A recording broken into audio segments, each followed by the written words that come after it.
Hello, listening people. Vitam. You are listening to Spin Polish Presents Unappreciated Masterpieces. I'm Ryan Sliwinski. Dude, that was really good, Ryan. I nailed it. I nailed that. You didn't... You know, I think we only need to go with this take. You know, I don't think we need to do another. I think I nailed that. Call a rap podcast over. Right. All right. Thank you guys for joining. It was really good. The audience, they learned what the show is called. They learned your name instantly. You're on a roll. How about you roll in? Who are you? You're doing something. Could you introduce me? Nah. You have to introduce you. I'm not good at it, though. You go on, give it a go. Give him a bit of a taste of who you are, what you are. Hello, my name is Bartek Forget about the last name, it's too hard. It's too hard? It's too hard? Yeah. Why is it hard?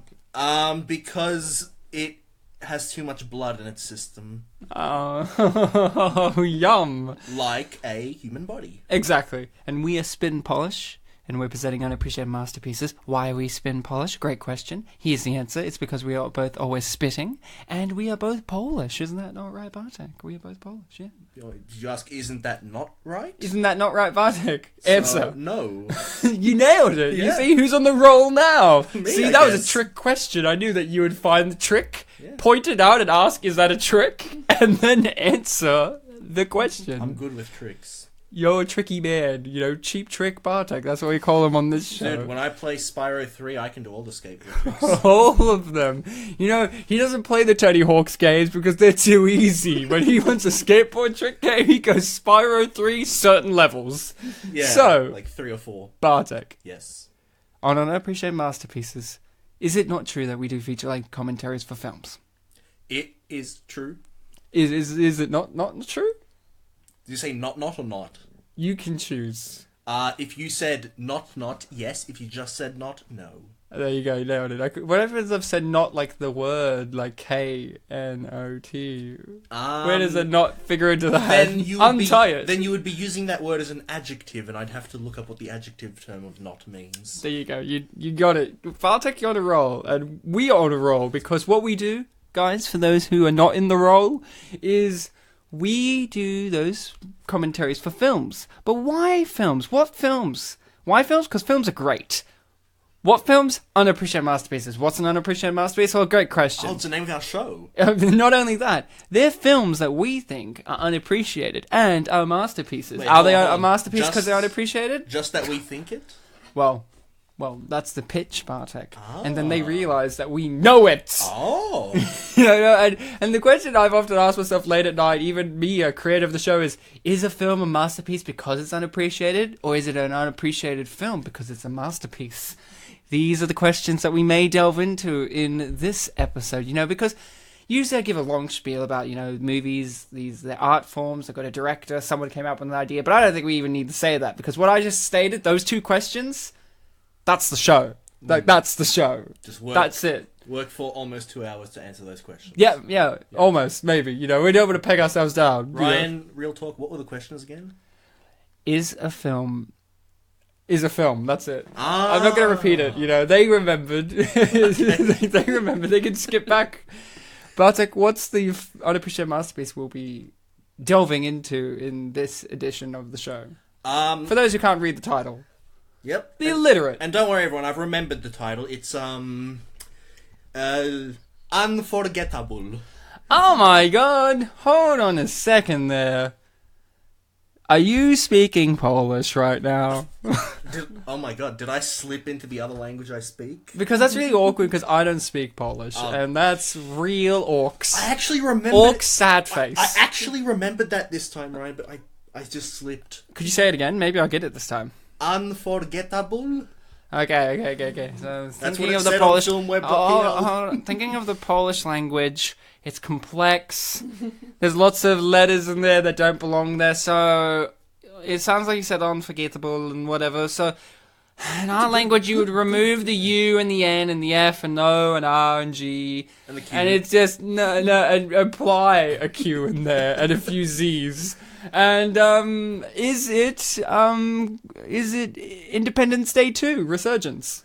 Is that the film? Close. I nailed it. What's the next closest name you can come up with? Oh, Unforgettable from 2017. You mean this year's Unforgettable? Oh, I almost forgot. Oh, now that's out of the way. We're never going to make that joke again, okay? Okay, I made the joke that it's forgettable, but it's unforgettable. Get it? We're not going to do that again, okay? We're a serious podcast. We're not going to lower ourselves down to that kind of humor anymore. Sorry, was the movie Unforgettable or Rememberable? Rememberable? I can't remember. It's Unforgettable. Yeah, but what's the title? Bartek. We're going to have... doing a bit of an Abbott and Costello for all you kids out there. And for you kids, who's Abbott and Costello? Well, Tony Abbott is a former Prime Minister of Australia. And he's a man who loves Peter his Costello family. wanted to be Prime Minister of Australia, but didn't get the chance. How sad face. Bartek, we need... No, if we're Abbott and Costello, who's our Malcolm Turnbull? Who's the one who's really in charge of what's going on? Well, Ryan, Who's the spider in the web? The spider in the web. Ryan, I think we need a veteran on the show. Someone who's been there for us when it counted. Yeah. As in that one episode once. They have flashbacks in the night. Flashbacks in the night? Yeah. Isn't that something you just said you did? Yeah, well... Oh my god, could I be related to this person? I don't know. It seems like only a Sliwinski trait to have flashbacks in the night. Ladies and gentlemen, our special guest for this episode is my sister, Allana Sliwinski. Hello, Bartek's sister, who has my last name. Have you two just merged into one person in the year I've been away? Yeah, pretty much. Pretty much. I think I've absorbed Bartek. That's the real answer. But you're always fighting to be, the dominant personality. Yeah, exactly. It is a horror film.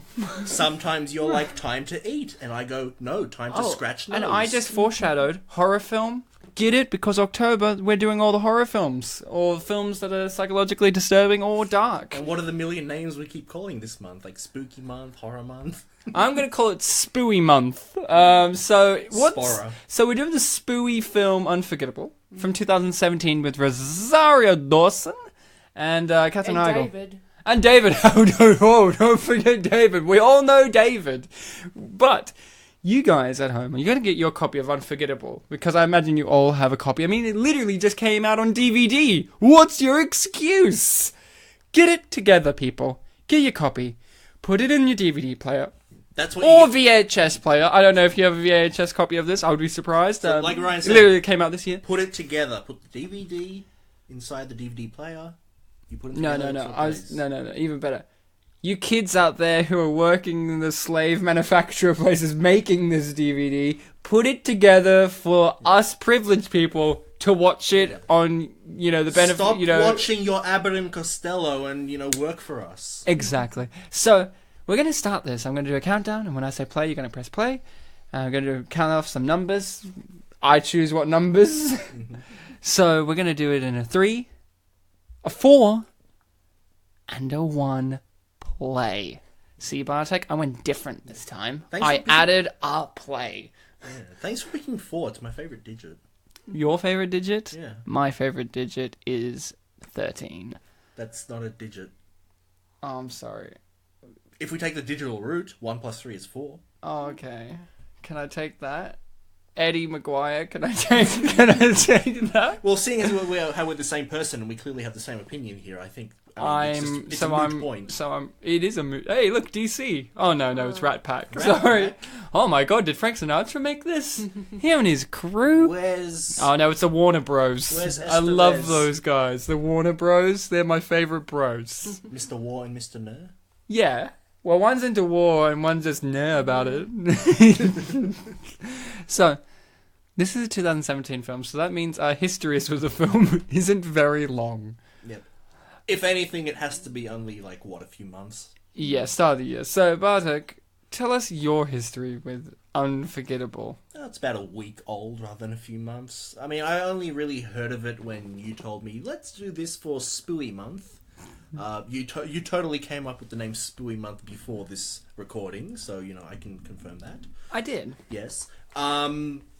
And, yeah, so it was one of those, 2017, this is going to be one of the latest films we've done. This is going to be fun. I look it up on all the things into Netflix. I have a Netflix, but I have not watched a single thing there. Oh, but you were going to do Unforgettable as your first. Yeah, well, I mean, I Class. try to make a bunch of the films we do in the show, like Krippendorf's Tribe. Nope, not there.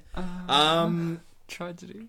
So then I went to Google. I'm like, Unforgettable, and I think there might have been 2 results for it. There was like a documentary from last year and this film. Oh, okay, good. And I said, And okay. you watched the documentary, didn't you? Yeah, it was very, very forgettable. Oh, I told the audience that we wouldn't do this kind of thing. Yeah. But then I watched this film, and this film was definitely unforgettable, because that's the title. You nailed it. Yeah. And did you love it? I loved it. He loved it. I loved it too, because I also watched this film this week, specifically yesterday. And I knew I was the one, of course, who knew about this film. And I saw reviews for this film, and it was just getting negative. And I'm just saying to myself when I saw these reviews, how can it be so negative? It's got Rosario Dawson in it. Yeah. She's in everything today. She's in all the Marvel TV shows. She's in Sin City, you know. She's a talented actress. She wouldn't make a mistake in her career. Yeah, and for me, my And situation... I was surprised. My situation was a bit backwards. Like, after I watched the film and went to YouTube, then I started seeing all the criticism. Such a tragedy. And I said, we have got to do this on the show to prove the people wrong as quickly as possible. You know, I hate haters. And I'm very glad that we're going to be covering this film in this episode. So we're fighting hate with... Hate. Oh, okay. You know how you have to fight fire with fire? Yes, to make the fire smaller. Controlled burns. Allana, your history with this film. Well, I have to say, I hadn't had the opportunity to hear about it until just a week ago when you told me that this is what we're going to be watching, and I saved the excitement. I had a quick Google of it, but I didn't let myself read into it too much because I didn't want to get the story away, and it paid off. I watched it last night and blown away. Also, I want everyone to know we just had our first mention of David. We were told that David is amazing. David is so Brilliant awesome in this. David is like the quintessential male character that you need in a film. Almost as good as this guy who wheeled out a cake. But we don't know that guy. We know David, though. And I love... Oh, strawberries? That's foreshadowing. That is. To later on. See how she's cutting? Ooh. That's a raspberry. It's a very But nice, there's some strawberries there. You're right. It's a very nice font. She's on giving it. us the raspberry. Yeah, it's very nice corporate fun. Yeah. Enjoy your cake. Also, her business apparently is the #1 in online storytelling.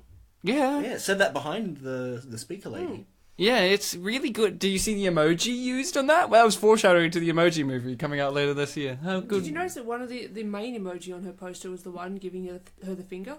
That's foreshadowing again Definitely to foreshadowing. the writers of this film. Hey, look, it's the Red Gate Bridge. The Red Gate? Yeah, I mean, Yeah. look, it's red, so it's got to be called the Red Gate I Bridge. often saw that Red Gate Bridge when I watched the TV show Charmed. They would often have conversations on that bridge, and I'm saying that because the angel in Charmed was in Sleepwalkers as incest cat. And, is this in the same universe? Maybe. Potentially. Maybe. Same bridge. So maybe, would there have been an after-credits scene where, the angel from Charmed would... Have incestuous sex with a cat? Yeah. No, would find the luggage that got dropped? Yeah, now, I want to talk about that luggage. Yeah.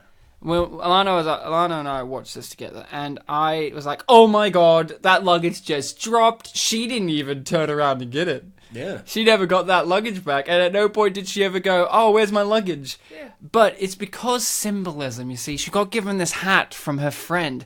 It's a re-gifted gift as well. And we know how Seinfeld feels about re-gifting things, Yes and no about it. And when the car ran over the hat, that was kind of like a symbolism of the things that she's leaving behind will be crushed beneath the wheels of the future. And that was just really powerful imagery. It wasn't. You know what this film does? Showing, not telling. I think it's worth solidifying that, as time goes on, we start to kind of, not glorify, but romanticize the past. Nostalgia. People in the past were geniuses. Shakespeare was a genius.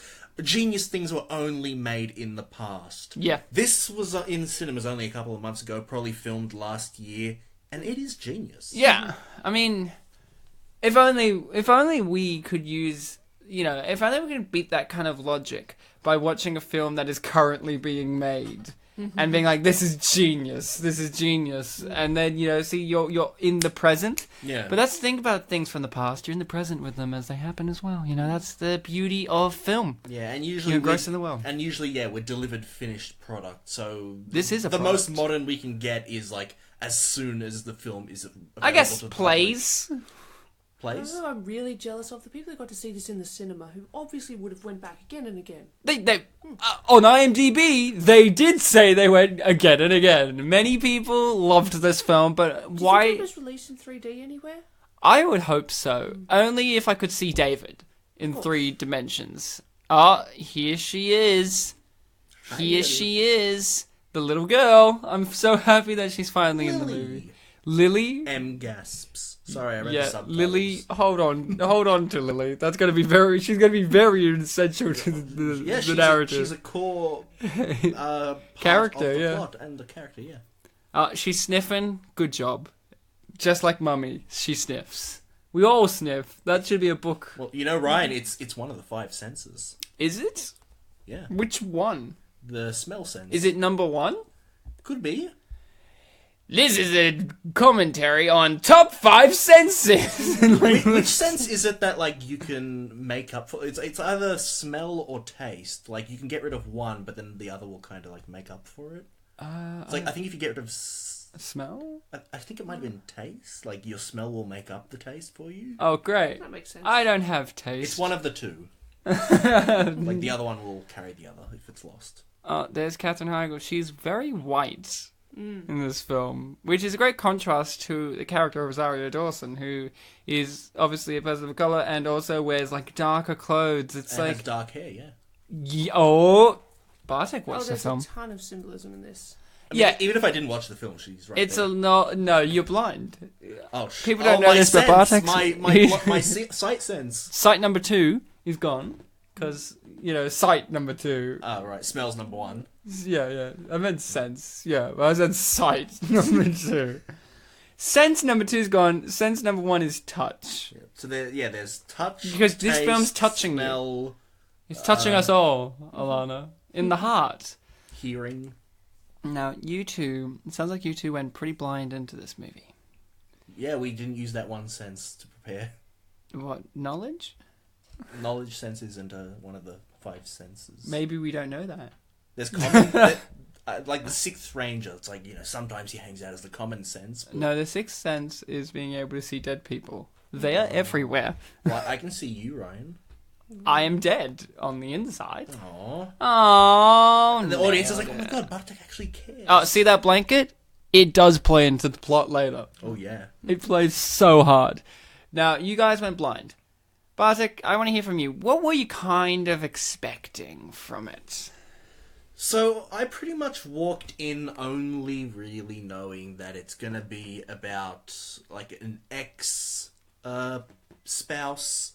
kind of trying to make life hell for the current spouse. And you know what? I went in thinking that, but even despite that knowledge, for a lot of people, they're like, oh, Katherine Heigl, she's the ex-spouse. She's going to be the one, making trouble.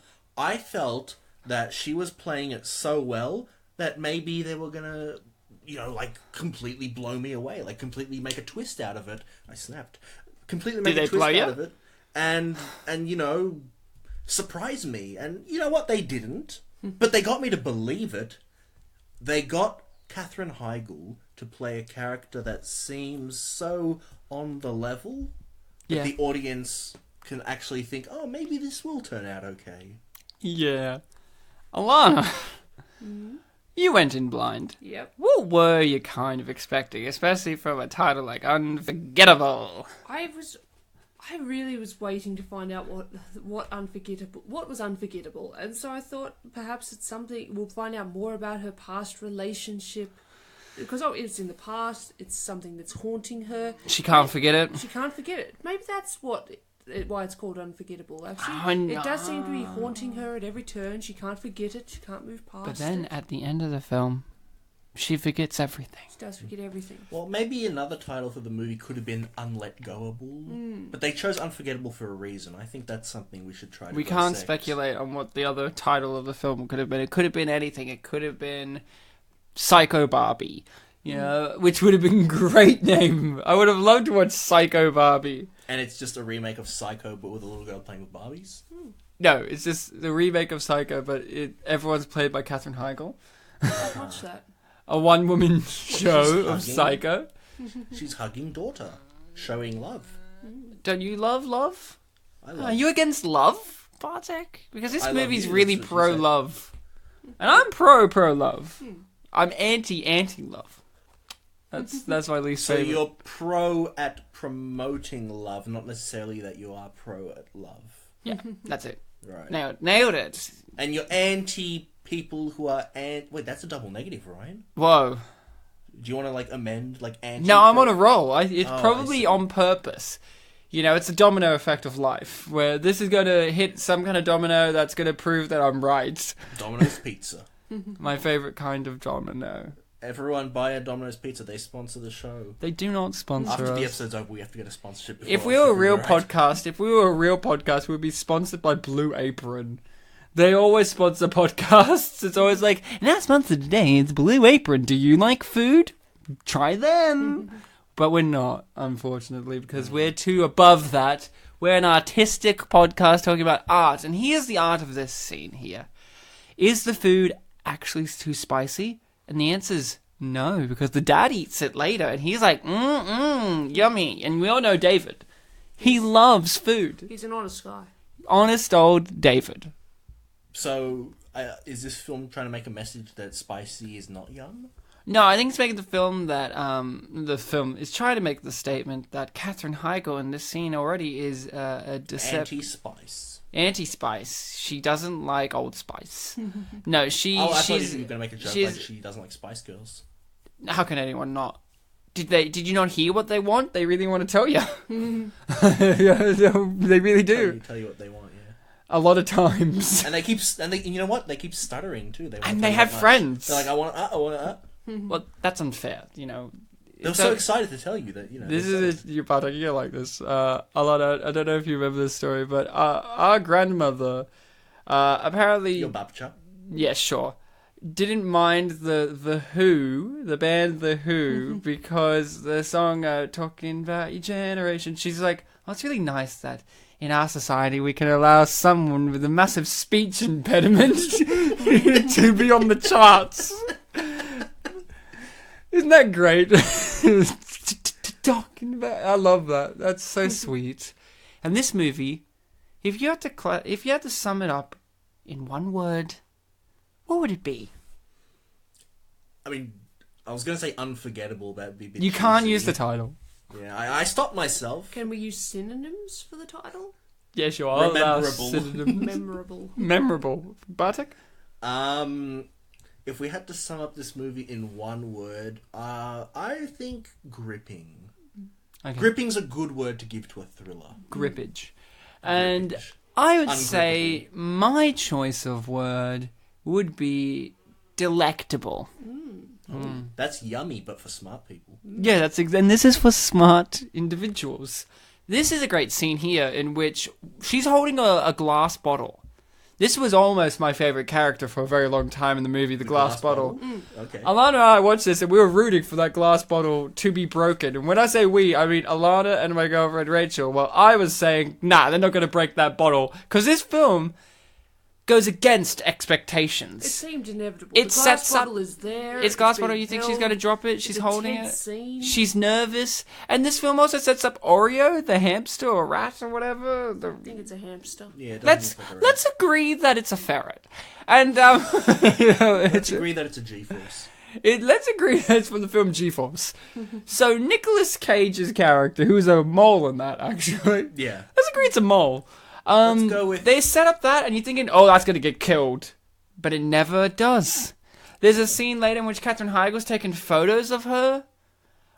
That never plays into it, you know, and that's a good thing. This film sets up things, but it's like, hey, you know what? Life isn't always full of payoffs. True, but I wouldn't call it a red herring. I think it's still a hamster. That was sweet. But you know who's sweeter? David. We all know David. Bartek, do you know a David? Yeah. We had 2 David teachers at uni. Oh, wow. Was he one of them? And did you know him? I had both Davids as a teacher at some point. Excellent. I only had David. You know David. We all know him. He's our favorite. Look, he loves her food. He says. It's not shitty spice or anything. No, in fact, it could be spicier.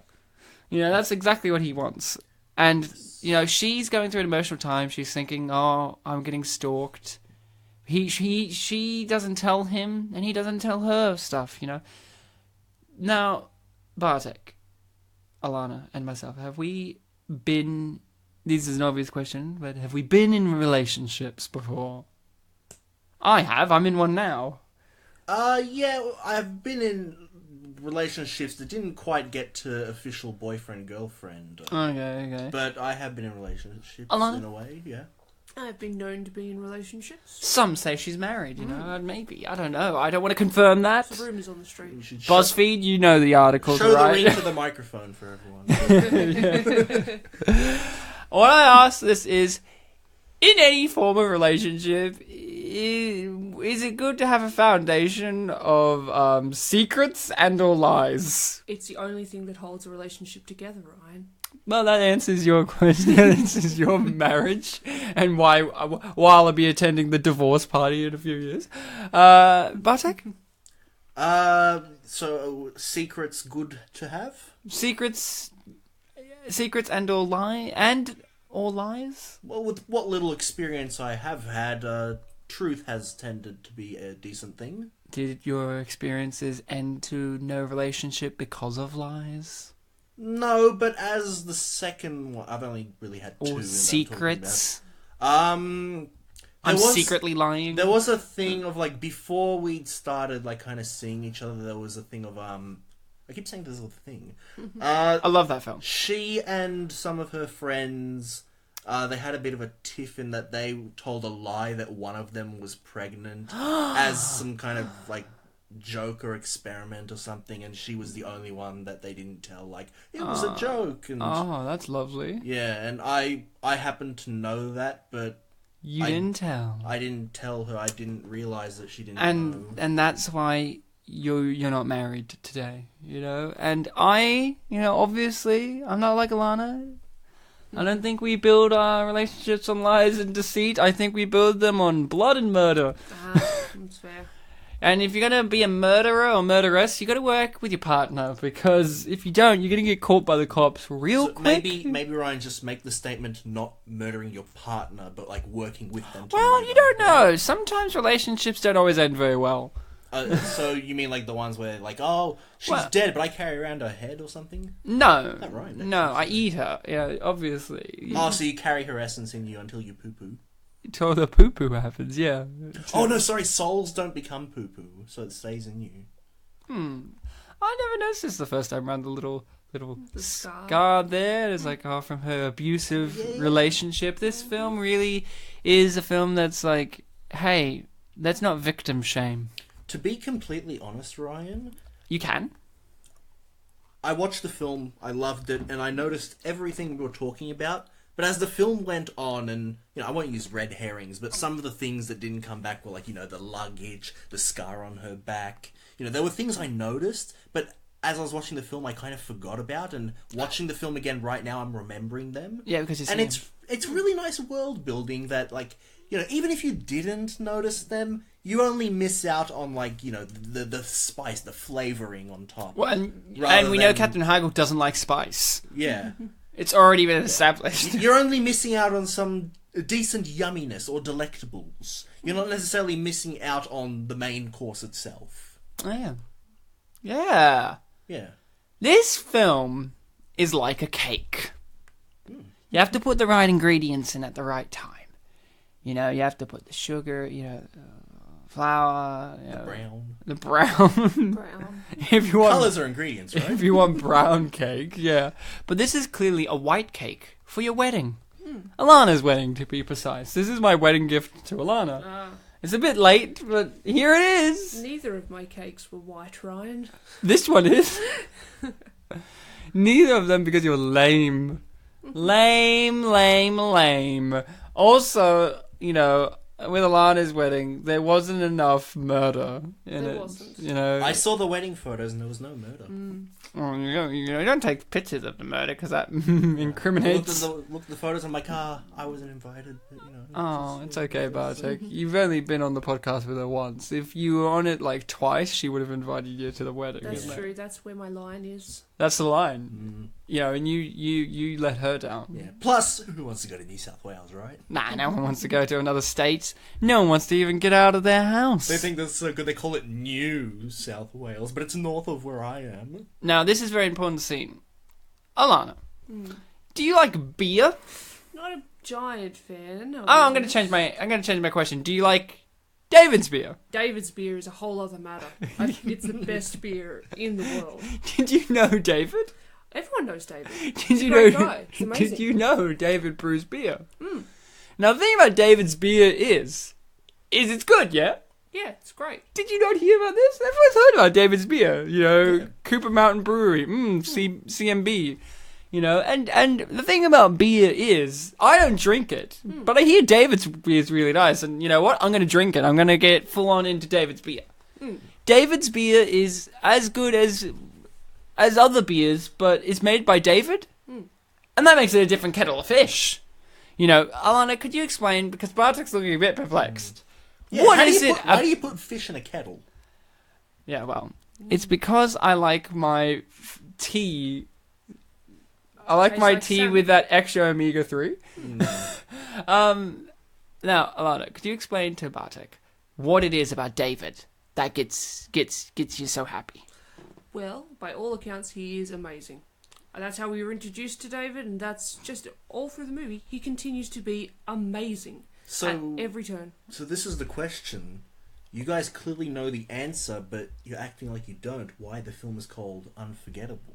It's because David's Probably because unforgettable. David is unforgettable. Oh my god, we figured it out. Case closed, guys.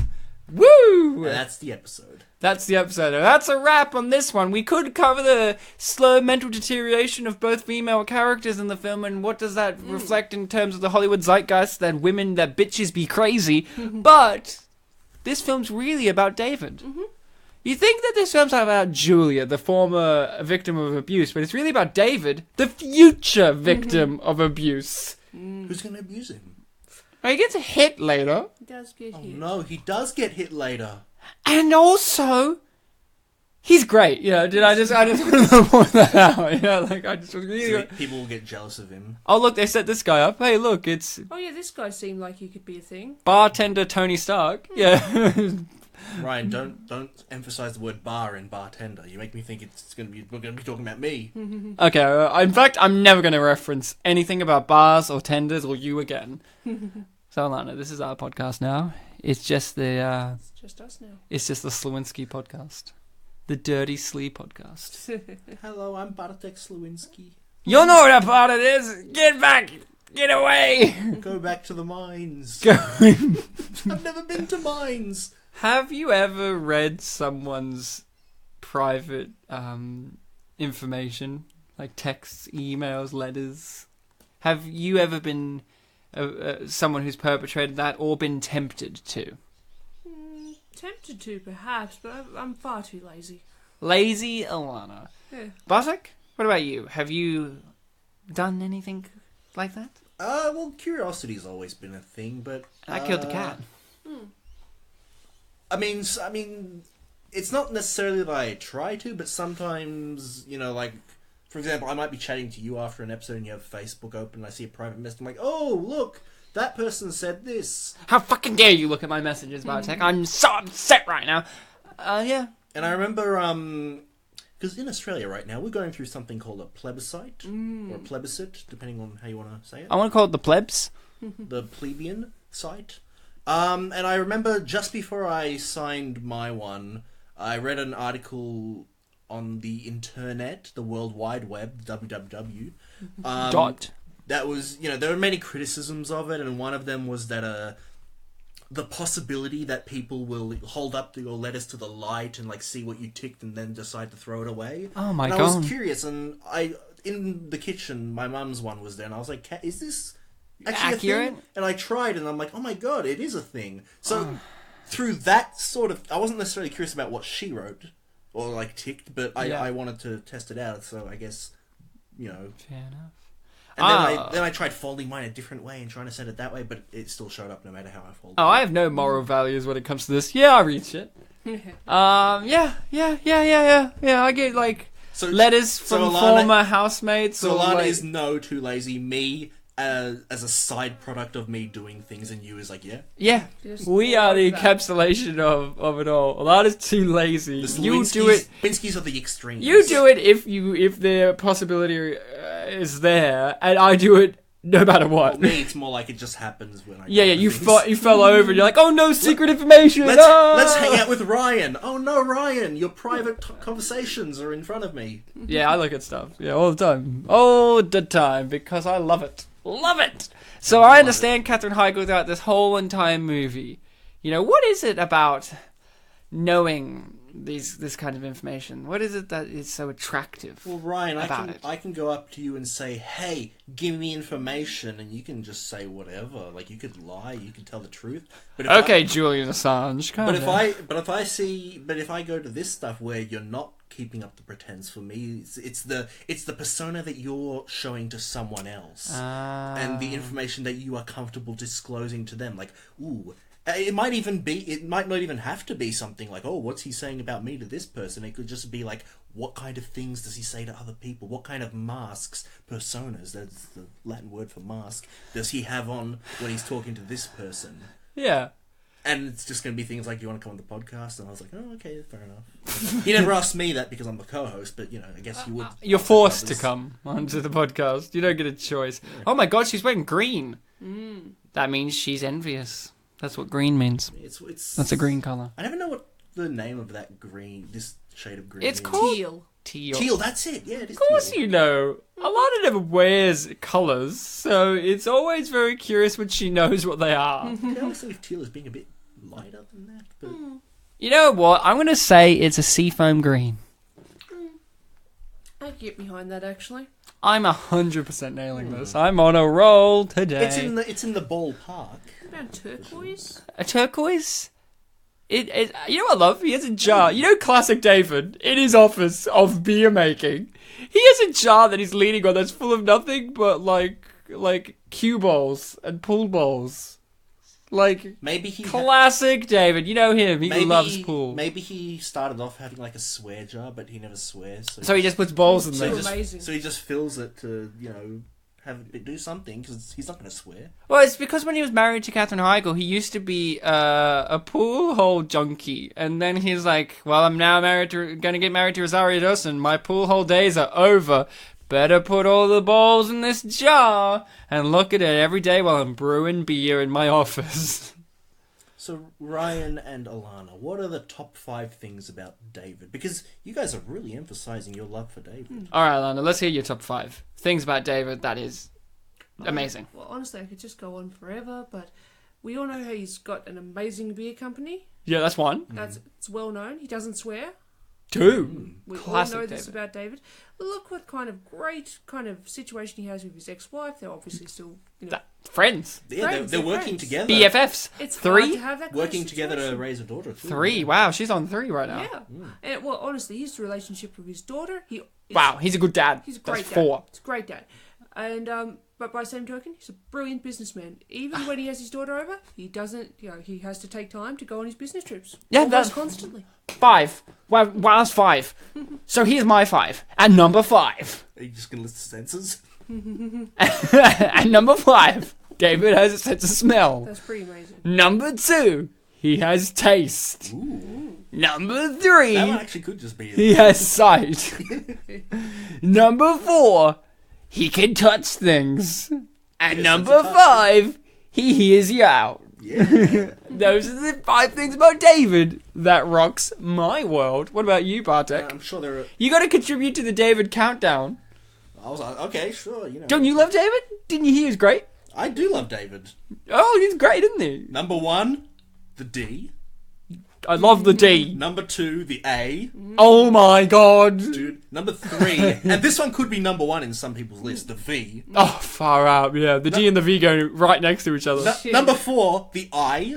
I love I. And number 5, did I tell you about the D? It's so good. Yeah, It it's comes the up second twice. It comes up twice. Yeah. It's so good. It's in there twice. That's how good it is. Uh-oh. Top 5 letters in David's first name. Uh-oh. We have Cheryl Ladd in the film. You know, the woman who replaced Farrah Fawcett in Charlie's Angels. Now she's here to teach us that Katherine Heigl was actually the victim after all. And she's called Lovey. Now, Allana and I noted this down.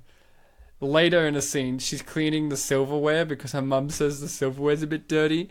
I hope you noticed, Bartek. I did, yeah. The silverware is fucking dirty when she's cleaning it. It is. It's really dirty. Like in a normal film. In a normal film? In a normal, lame film, the silverware would be clean already. But this film actually gives you the point that the mother may be right about Katherine Heigl being a bit of a loser. So who's the real victim? It's the mum. Having a dirty piece of silverware is beneath a person. It's a sign of a slattern, I believe. It's a sign of someone who is a bad mum. Cheryl Ladd wouldn't have done that. What was the word she used? Was it Saturn? Slattern. Slattern. Oh. It's like Latin, but with an S in Oh, it's front. where the I was phrase, thinking of the planet. no, it's where the word slut came from originally, which meant somebody who kept a poor household.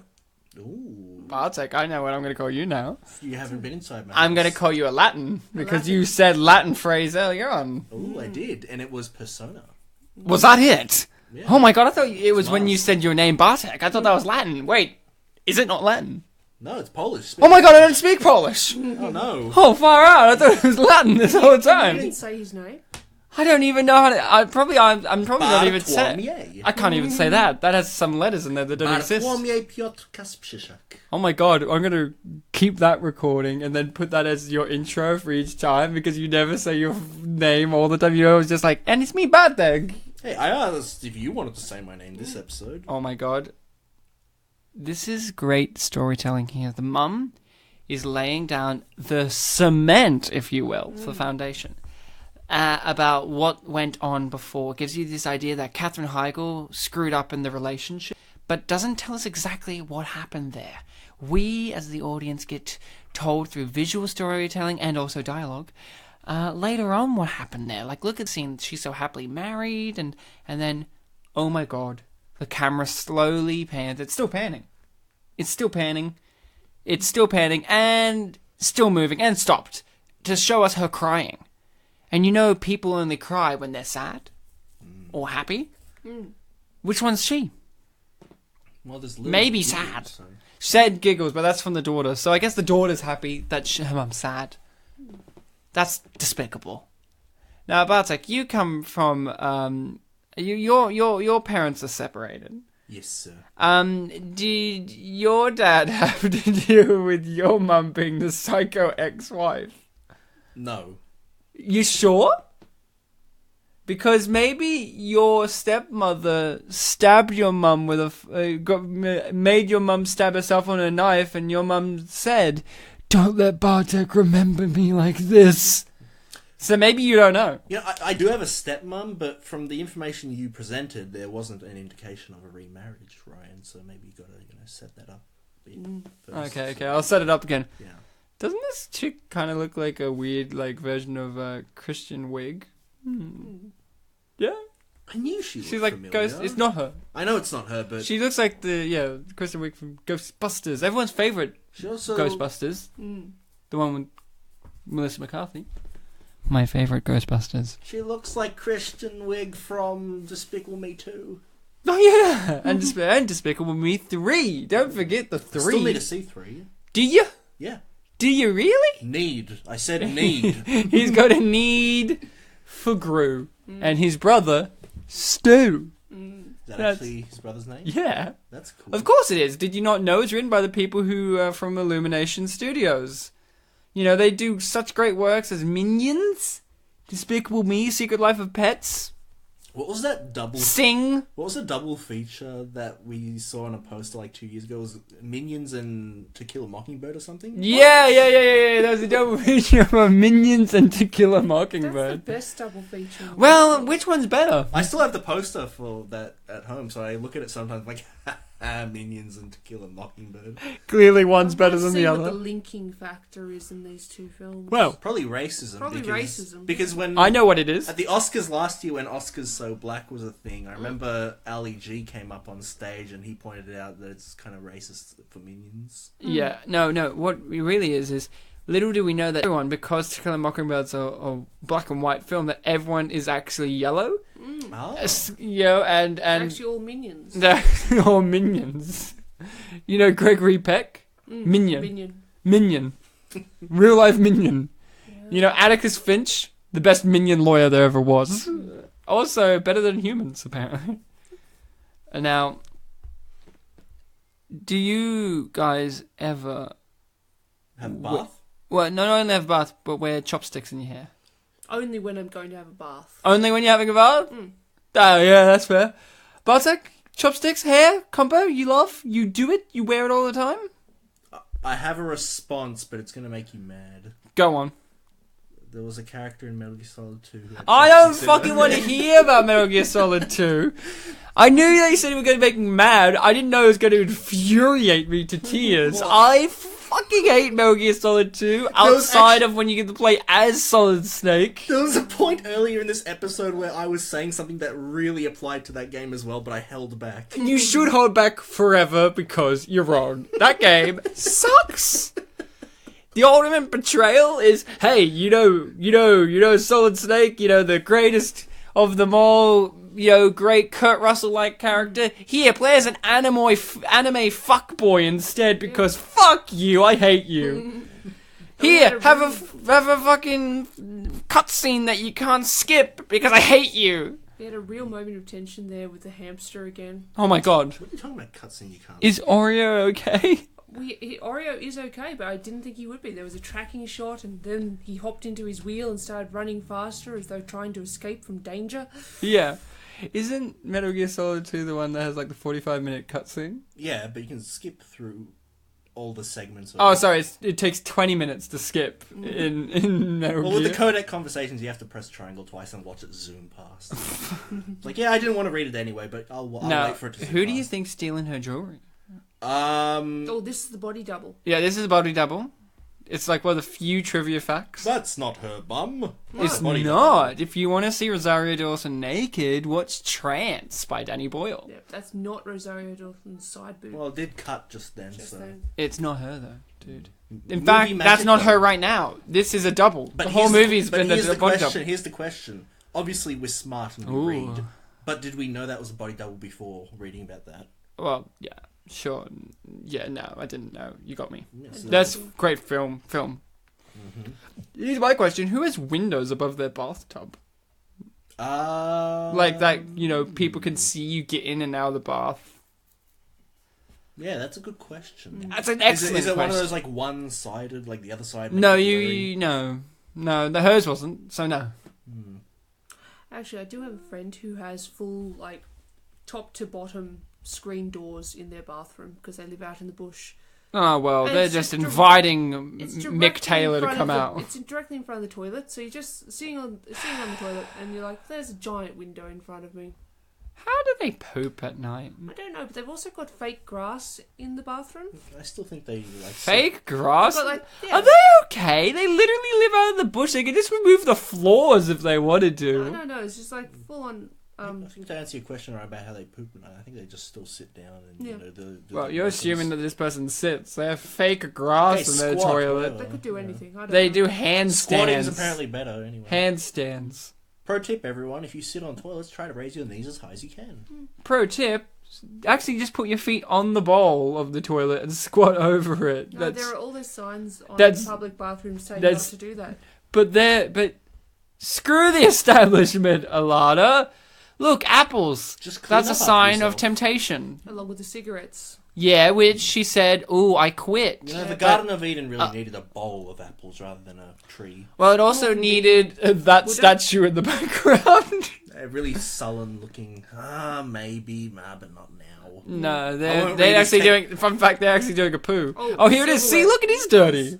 It is dirty. That's like the greatest part. Also, what is that a spoon? No, it's for cakes. Yeah. I thought so, yeah. It has holes in it, so it would be a lame spoon. Yeah. Why does it have holes in it, I to think be honest? she needs to polish that more, honestly. She didn't polish the She back. didn't polish the other side, yeah, or the actual handle, like the. That's Maybe gonna the bother- movie was indicating. That's going to bother me forever. Maybe Well, the it's mo- bothering her mum. Maybe the movie was indicating one of two things. One, the other side was clean, or two, man, not living with David anymore after living with him. Really. Oh, you know David. That's another one. He's clean. He is. He keeps it clean. His silverware wouldn't be dirty. His silverware would not be dirty. He would Classic David. his residual warmth for when you're near him. Yeah. would inspire you to be. Oh, I clean. feel so warm around David. Like, oh my god. But you got to put up with the two of us. Yeah, well, maybe we're all David. Maybe we all aspire to be him. Now, Bartek, we haven't talked about the black sheep in the room. Well, there's a sheep in the room. And they're black, so don't talk about them. No, let's talk about her storyline of her being a victim of abuse. Yes. And how they Oh, wait, utilize. she's on the call to her good friend. Oh, I love her friend. love her Did you friend. know her friend's her best friend? Look, her friend has a bed. We can clarify this now. And she's single. Yeah, before she was asleep at 2:30 on the couch. And Allana said when we watched it, why is she just on her couch? I'm like, because she's single. Bartek, you're single. You can confirm that, yeah? Yeah. Hashtag confirmed. Take that. Everyone take the voice clip of Bartek saying yeah and just apply it to everything. Bartek, are you for the extermination of races? Yeah. Yeah. Wait, you Bartek. say races or racists? Races. Yeah. Yeah. Bartek. You need passionate people in the world, guys. Yeah. Alright. But let's talk about the victim of abuse storyline. Bartek, do you think it was brave, this film, to have our main character be a former victim of abuse and now a current victim of abuse, but from a woman instead of a man? Do I think it's brave? Ryan, not only is she that, but she's also having to put up with even more. Yeah, like the main exactly. conflict in the film. So, I mean... This was directed by a woman as well, so, you know... If the movie was simply about Feminism. her formerly being a victim of abuse, and you ask me, is it brave? I'd go, yeah, I guess, that is good. But the fact that it is that and more... And more. I think brave, you're talking about, like, you know, a scope of courage. I think we are talking about a scope of being amazing. Amazing. Now, I'm going to tell you, I think it's pretty brave. You know, I think it's even braver. Yes. This is a year in film in which finally we are appreciating female-driven projects. You know, Wonder Woman was really big. You know, that's boosted feminism. And I think this has too. This was directed by a woman. This has lead female actors. You know, if anything, David's kind of the trophy. You know, that's kind of neat, isn't it? You know? He actually is, based on how you guys are talking Except for David's great. You know, he's not just a trophy. He's a great guy. He's a good guy. Well, You trophies did- are very nice, Ryan. Yeah, but, you know, he's fully fleshed out. He's a great guy. Great guy. Oh, so David. it's kind of like if a trophy is just like a stiff toy, he's like a maneuverable action figure. He's Stretch Armstrong, yeah. You know, exactly. He stretches. You know, he's really good. But I think it's a brave film. I think including a storyline with the flashbacks being integrated, even in her own perception of reality, gives real weight to the feeling of doubt you have in your main character. Because let's not forget, this is a movie that's told in flashback. You know, this is 6 months earlier. Oh, yes, it starts in media res, yeah. Yeah. And so it gives you that feeling of maybe she is unstable, but we know that Katherine Heigl is really the unstable one. But it's nice to have her friend, Rosario Dawson's friend, being like, you're a survivor, you know? You faced life and death, now you're just facing life, and that's okay. That was a line that, wow. The one Only thing- good writers could come up with that. One thing that is kind of interesting, though, on that aspect of, like, oh, is she, like, you know, Crazy? on the level? Like, is she crazy? Is one of the points that we learn in that in media res scene is like you were chatting to him on Facebook. I hate But already it's very clear that she doesn't have a Facebook. Which is my favorite. One of my favorite things about her character is she's like, I don't do Facebook because I'm a In strong, 2017. independent woman. She doesn't do Facebook because she had an abusive relationship earlier. Yeah, If exactly. you've escaped from one of the things you're not meant to do is have social media. Exactly. So So she's... it's a sign of a dark past. It's a sign of a dark past. And to make the story more dramatic, they didn't like go with a boring thing like, oh, what's that witness protection, change your identity thing? No, They're obviously. like, you know what? The restraining order's up. Restraining order, much more dramatic. Yeah, and she didn't become Mrs. Thompson. Like, no. She just moved to Southern Going to California. become Mrs. Conover soon, though. Oh, whoa. Now, More noises, Ryan, more. give us a 5-star rating. Thank you. It's like, If you like the Rugrats, you'll love Spit and Polish Presents Unappreciated Masterpieces. Rugrats? Do they just do noises? Is that what you Sometimes. remember? That's what the adults hear, right? Yeah. I thought you were just talking about like the theme song being a bunch of noises. I'm like, how dare you? I mean, music tends to be like good noises put together. Or bad noises. It depends if the music's any good. Now, can we get to the main juicy part of when I get to questioning, which is who's your favourite character? Clearly, ours is David. And But Bartek? but if you were not allowed to pick David or the glass, Oh, the bottle, was sorry. So good. The bottle was pretty good.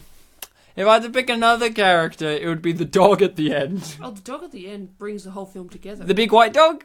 I love him. Or her. I don't know. I didn't see if he had a penis. or if they Bartek, were nuded, yeah. you? Me? I'm not nuded. Tell that to Look. the ladies. Look, Zip.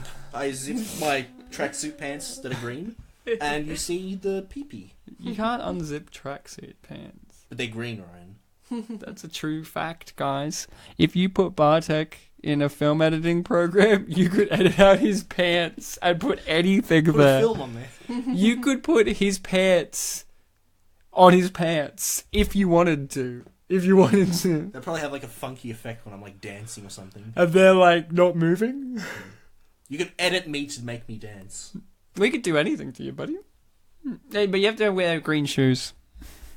What's Do the you have problem? green shoes? Who doesn't? Who doesn't? Me, but if I can borrow them, then that's Yeah, not a look, here's how problem. you fix that. I come to your house Buy anyway, a can of spray paint that is green. And you can have green anything if you want. Green life. So. Wait, what's the next step? You buy the paint and... You spray yourself. Oh, how'd that make my shoes green? You spray them green. Oh, so why do I spray myself? Because we can make all of you a film editing program. Is it worth it to make all of me? Yeah, it'll wash, okay. it'll wash out. Okay, cool. I swear it'll wash out. Just imagine the effects. It would be great. Imagine the effects. Now, Bartek, who's your favourite? My favourite Character. character in this film, I would have to go with Thinking. Thinking's your favourite character, huh? Mm. No favourite character for Bartek. He can't think. I mean, look, there are a lot of Strong, independent women characters. candidates in this film that could be a favourite character, and this isn't like a lot of other films where you might look for a comic relief character that you just really liked, or a joke answer like the glass bottle or something. That wasn't a joke. I know it wasn't a joke, Ryan. We aren't joking I'm around. talking about the glass bottle in that other film. Oh, Schindler's List, yeah. Hardly any characterization. There. I like the one in Sophie's Choice. That was a better character, that glass bottle. Award winner. Yes. But in this film, like, I won't go so far as to say, it's super serious and, it's all dark and stuff like that, because there are lighter moments in this film. Light like her hair.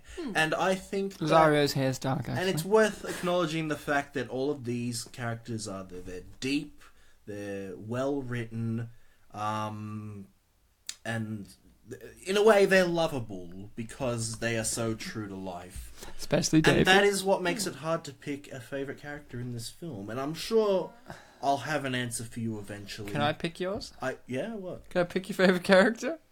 For you? You can pick a candidate. I could You pick can nominate. one for you. You can nominate. How about the film itself is your favourite character? Oh man, that's such a good cop out. It's a deep answer. It's really deep. No, Cop Out is a film by Kevin Smith with Tracy Morgan and Bruce Willis. I think I've only seen one Kevin Smith film. Was it Tusk? No. Because Tusk is great. You should watch Tusk. Double feature it with yoga hoses, No, and you're gonna have a great time. I saw the Ziri and Mac make a fuck. Oh, I haven't seen that one actually. That's one of the few I haven't seen. I have a copy of Clerks on DVD, but I haven't watched it yet. It's okay. It's weird. It's weird because that's like a cultural landmark of the time and whatever. But since I wasn't a stoner from the 90s, it means nothing to me. But it's okay. If you like that, I would say watch Dogma. That's pretty good. I've heard good things about Dogma. It has Alan Rickman in it. I heard that when Dogma was showing in theaters and everyone was protesting it, Kevin Smith joined the protest. Yeah, because he's a jerk. He's a jerk. Mallrats is fun. Has Stan Lee in it. Now, Allana, other than David, who's your favourite character? Oreo the hamster. Nailed it! Don't even need to try. So both of you are picking animals. Well, yeah, I remember the dog. I just feel like Oreo is just a great actor. He conveys the tension that is inherent to the movie. run. Perfect. And he's not a stinky red herring or anything like that. Yeah. No, he's a hamster. Or a rat or a ferret. We don't know. He's a smell good. Yeah, somewhere in the small mammalian family. Oh my god, it's his beer.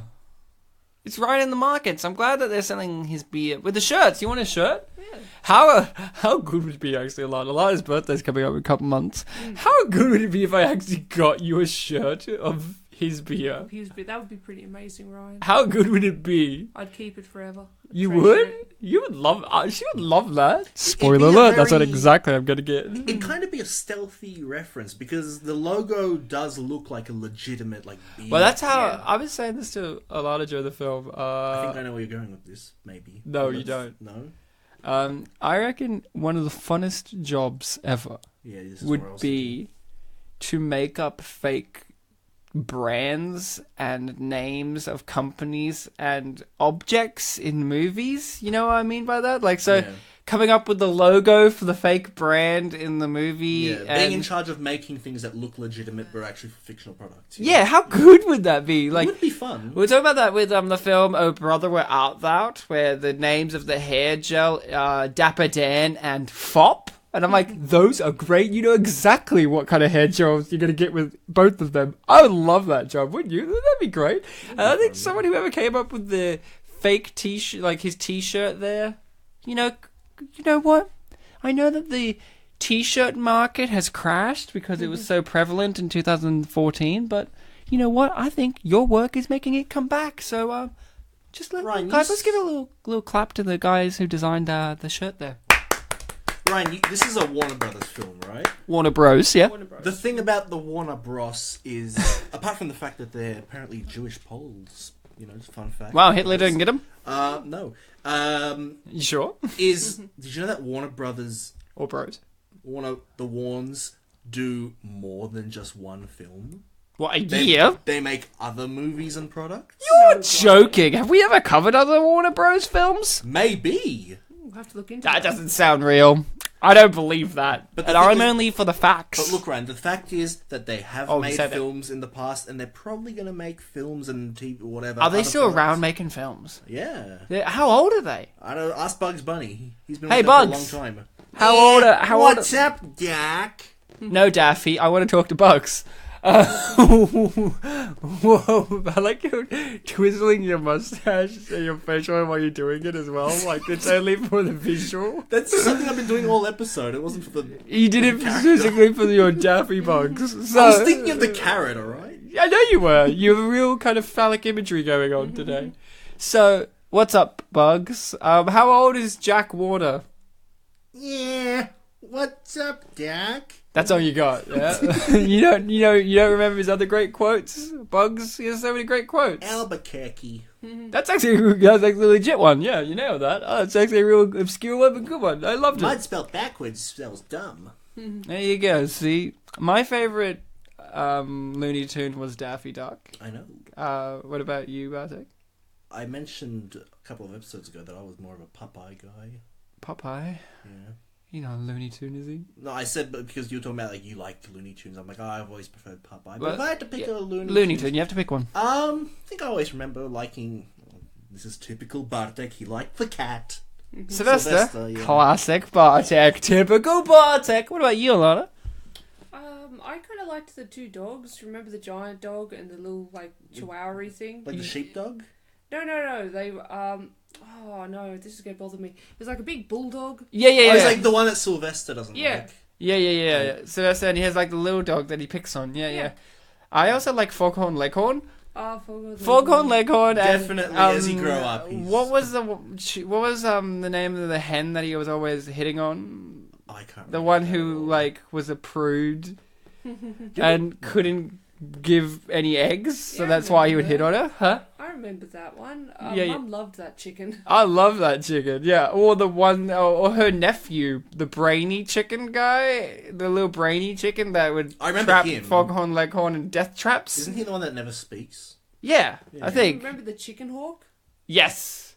Foghorn Leghorn was actually. You know what? No, Daffy Duck. It's still Daffy. Daffy's the best. He has I'm the pretty best. He has the best ones, like the Robin Hood one. I'm pretty sure in our Great. Big Stand episode we talked a lot about Foghorn Leghorn because of Emmett Walsh. And Emmett Walsh should play a Foghorn Leghorn. You're right. Anyway, hold on. This scene's great, by the way. Going back. They have matching belts. We were talking about Warner Brothers. Yes, so Ryan, Warner Brothers, they still make films. I agree. And we were talking about that shirt. That shirt's probably in their costume department, so they could probably fit that shirt in other films as like a little reference to Unforgettable. Yeah, and that belt. And that was, yeah. And Which that was the daughter's wearing too. That's, oh my god, they've made one film but used the same prop twice. a Wow. reference, actually fun in fact. it Or a earlier. spin-off. Wow, it was in it earlier. Yeah. Anyway, we're at a key scene. I loved this scene.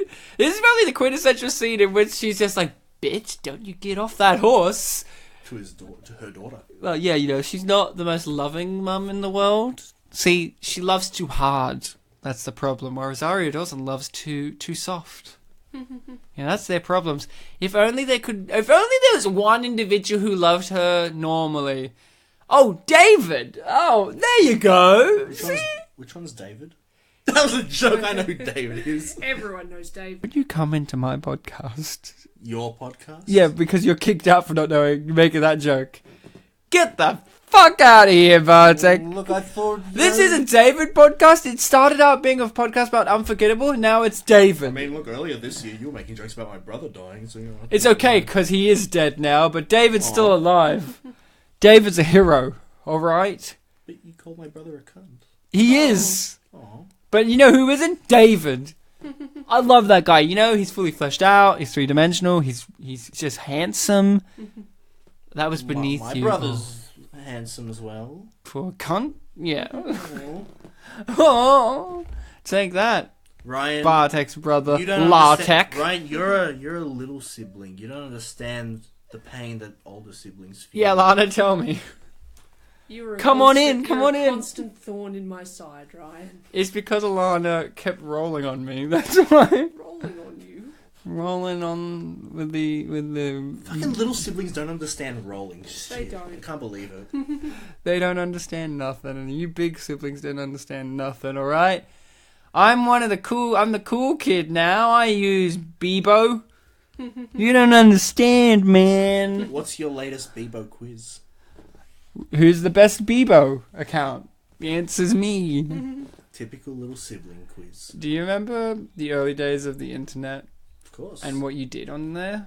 Played a lot of Flash games on the Cartoon Network website. Yeah. Did you play that one of Lilo and Stitch where you have to make a sandwich? Maybe. I remember I played... There was like a... Oh my god. Droopy the dog versing the wolf guy in like Blackjack, and that's how I learned to play Blackjack. And my dad saw me playing it and was like, oh my god, they're teaching you how to play this on this website? Sounds like your dad was the Psycho X. I give your mum an apology, a singular one. I remembered I played that Lilo and Stitch one where you play as like the yellow creation one from the TV like a show. lightning one or something? No, he's just a fat yellow one who loves sandwiches. Okay. And the whole game is like pieces of stuff to go on your sandwich, and you have to collect them and make a really tall sandwich and dodge the ones that are bad, like bad rotten food or whatever. That was the best. Or yeah, I played games too. Allana, you're older. What did you get up to when the internet first started? Oh, I had screen pets. She had screen pets. I had like a dozen screen pets. Well, there's like desktop buddies or something. Yeah, they were like a little cat that would stroll across the screen. Yeah. My favourite. Oh, You great. also used to partake in, I guess, social media of the day. Oh yeah, back on the forums, the old forum boards as we used to call them. What was the one forum you went to all the time? There was the one where you had Council of Elrond? no, there was one where you had the little avatar, and the more Gaia Online. That Guy- was later. That was, Guy Online. Yeah, Yeah. that was later days. That was. I remember I was young I for was me. temporarily on that once. I didn't know what it was. I just remembered that you're like, the more you use it, the better outfit your avatar gets. I'm Yeah, like, oh, what? yeah. Pretty much. Definitely a little Skinner box of reward. You know, I'll admit, I used it when I was like bored in Poland when I was visiting once. Yeah, that's how you use Gaia Online when you're bored. Is it still around? Yeah, it's still Yeah, around. it's still around. Can we use it now? You could use I it mean, now. you'd have to minimize the film, and do we want that? Because David's on right now. David- This is David David's about getting- to get it. Yeah. Get it good. Not like he's gonna get like told off or anything. He's No, just gonna that's get. He's gonna get the V in his middle name. He's getting the sex. in his This middle. is His middle random name. sex during this meeting, and He's say gonna we're use at both opposite ends these. of the table. Yeah, at opposite ends. They're sitting at opposite ends of the table, but like not looking at each other. Yeah, like not at each head of the table or anything crazy like that. No, she was just off to the side, well down the She's end. going of to the play table. with his other head. I love this great film editing in which they're having The head of the penis. sex as two individuals together, and then she's masturbating to her own power trip and revenge. Yeah. What's the two X's? Oh, Together. yeah. The two X's together. That's actually good. See, symbolism? Oh, he just goes straight down on a classic David. Classic He just David. goes down straight away. So they Down to both the brewery. have evil X's, but which one has the evilest X? Ooh, good question. Good question. Evilest X? I would have to say... I mean, I kind of think that Tessa is the evilest X, but maybe that's just because we don't get to see enough of Michael. Well, I guess Rosario she- has physical scars from Michael. I guess she technically is the mastermind X. I think the evilest X is Jason Bateman in the film The X, where he's technically an X because he pretends to be in a wheelchair. He is the titular X, the right? titular X. Because they never dated, they just had sex once, so he's the X. Oh yeah, that was that film where it was kind of like, oh, the title is not entirely accurate, Unlike this film. which is Unforgettable, yeah. This film is so good. The title matches. I like how they look really upset. She looks more upset. He looks upset for David. Yeah. He's always happy. Why are they so upset? Like, I get why she would be. Why is he? He's like, yeah. I just Maybe had- maybe he prefers it to be a bit more No, romantic. he's more of a businessman. Like, you know, let's have a bed. Yeah. Like Yeah. he didn't technically give consent at any point. I feel like, you know, through his actions he's like, yeah, okay, let's do it, but Yes. but he probably wouldn't have thought to initiate it like here. Like there are people in the other room. yeah, Like- They're listening. Dinner like you said, conference. businessman. There's a business thing kind of going on. Yeah. Yeah, well, he sorted out his wife's business. Or his Or or her fiancé. bee snatch. Oh! Future wife, Ryan. Oh, sorry, I should get it right. Future wife, yeah. It is actually worth, you know, Noting? bringing up the room here, Ryan, because not only do we have, like, you know, this It's always worth bringing up the room. the blonde, evil woman who was once a lover and she has a domineering mother. I think Tommy Wiseau might have, you know, he's mysterious. He's probably a time traveler. Probably went to 2017, saw this film and thought, yes, I'll make something similar. I'll add in some of my own personal drama, But here's the and I'll problem. have a fake accent. You know, I went to his Wikipedia page yesterday. Apparently He's Polish. he's Polish. But he's not really. No one knows still because that's revealed in a documentary that he has no part in and hates. yeah, but it's So you never know. He could it's just be. a bizarre possibility because he doesn't sound Polish. He doesn't sound anything. Yeah. That's the best part. He spent time in France apparently. Grew up in Oklahoma. I miss you, Julia. Now, isn't this how photos load? Yeah, this is definitely how all photos I've ever received load. Don't you agree, Bartek? When I send It's- you it's- photos, Don't you get them like this? It's a bit exaggerated. You know, sometimes it's like a little bit blurry. That was super kind of blurry. She must be in a place with bad internet. She's using an Apple computer, and you know what they say. Well, you know, Ryan, Mac users get bad photos. Well, Ryan, haven't you heard the internet's not very good in certain parts of America? We Australians should be very sympathetic to them. Dee, come home. I need to talk to you. And it's David. No, it's not David. It's her friend. It's her friend Dean. Dean. Hey, it's me, Dino.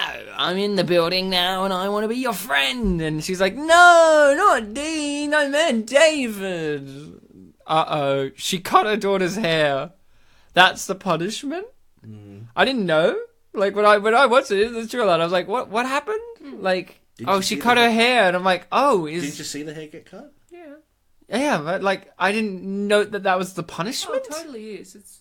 Well, Because Rosario Dawson's like, you did this to her, didn't you? Oh, dude. But it was... Didn't you? It was juxtaposed with her making a statement like, this is what happens to happen or something like that. Yeah, but, like, Rosario Dawson's like, what? Because Rosario Dawson wasn't there for the haircutting scene. Look, I will admit... Yeah, but cutting a little girl's hair is a pretty big thing. I will admit, Big maybe it would Look have at your hair. Maybe it would have been more effective for the film if we, I don't know, maybe had some line about, you know, Lily liking her long hair or something like that. Looking like Mummy. Because, you know, it would kind of tie things together. But you can probably imagine, like, oh, little girl has had long hair the whole movie. Let's just go out on the limb and say she likes having long hair. I like that this scene here, Rosario Dawson sees that she purposely does it, but still has enough doubt after this scene to be like, I think she pushed herself. I'm not too sure. It's like, are you sure? I mean, it was kind of a really convincing fall. It's not like she... Well, she legitimately fell. She definitely fell, but look at the acting here. This is just top notch. Oscar win. David, I mean, you know, look at him. He's like, what's going on? I just came home. Yeah, I brew beer. Yeah, if you blur his face, you could probably imagine he's the model for the Oscar. He is the Oscar. He is. Yeah. He just needs to stand up straight for a moment. He looks like he's got a... You know, stand up straight, David. Gee, oh my god. I can see Leonardo DiCaprio holding him. Yeah. Wow, we nailed this. Bartek, that's probably the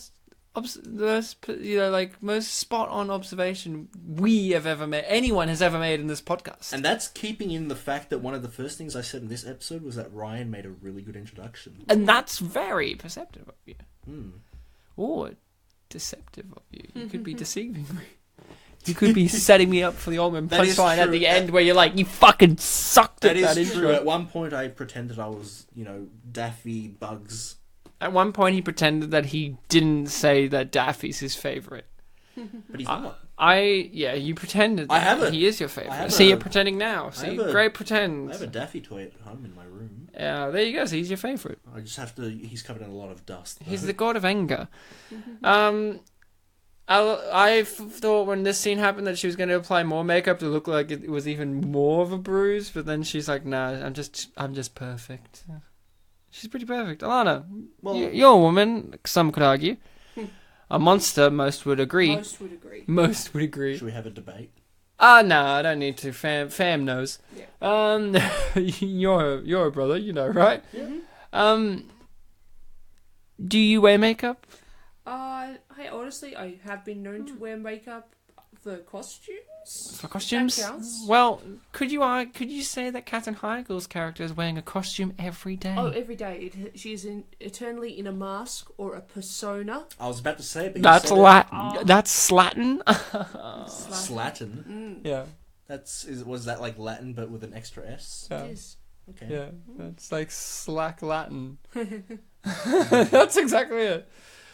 So isn't it beautiful that this scene has David in a singlet? I think we can all appreciate this. It And- adds so much to his character. We know David, he's great. And the thing about David is he's trying to understand both sides, but guess what? He points out that neither side is taking him into consideration. That's the thing, you know. I don't want to get emotional.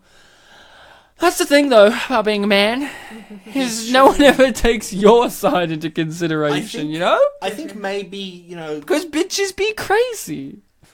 Look, this film is stand alone. You can just watch it in the context of this universe. You don't have to bring politics into, like, you know, the time it was made into the film. Hold on to the politics as well. It's an eternal film. But you know, I can imagine some people might, like, hear that line and think of, you know, that one American dude who's, like, leading the country or whatever, talking about how, like... Obama, yeah. Yeah, talking about how, like, both sides being at fault in certain tense Classic arguments. Obama. Right, we're still in 2008, yeah?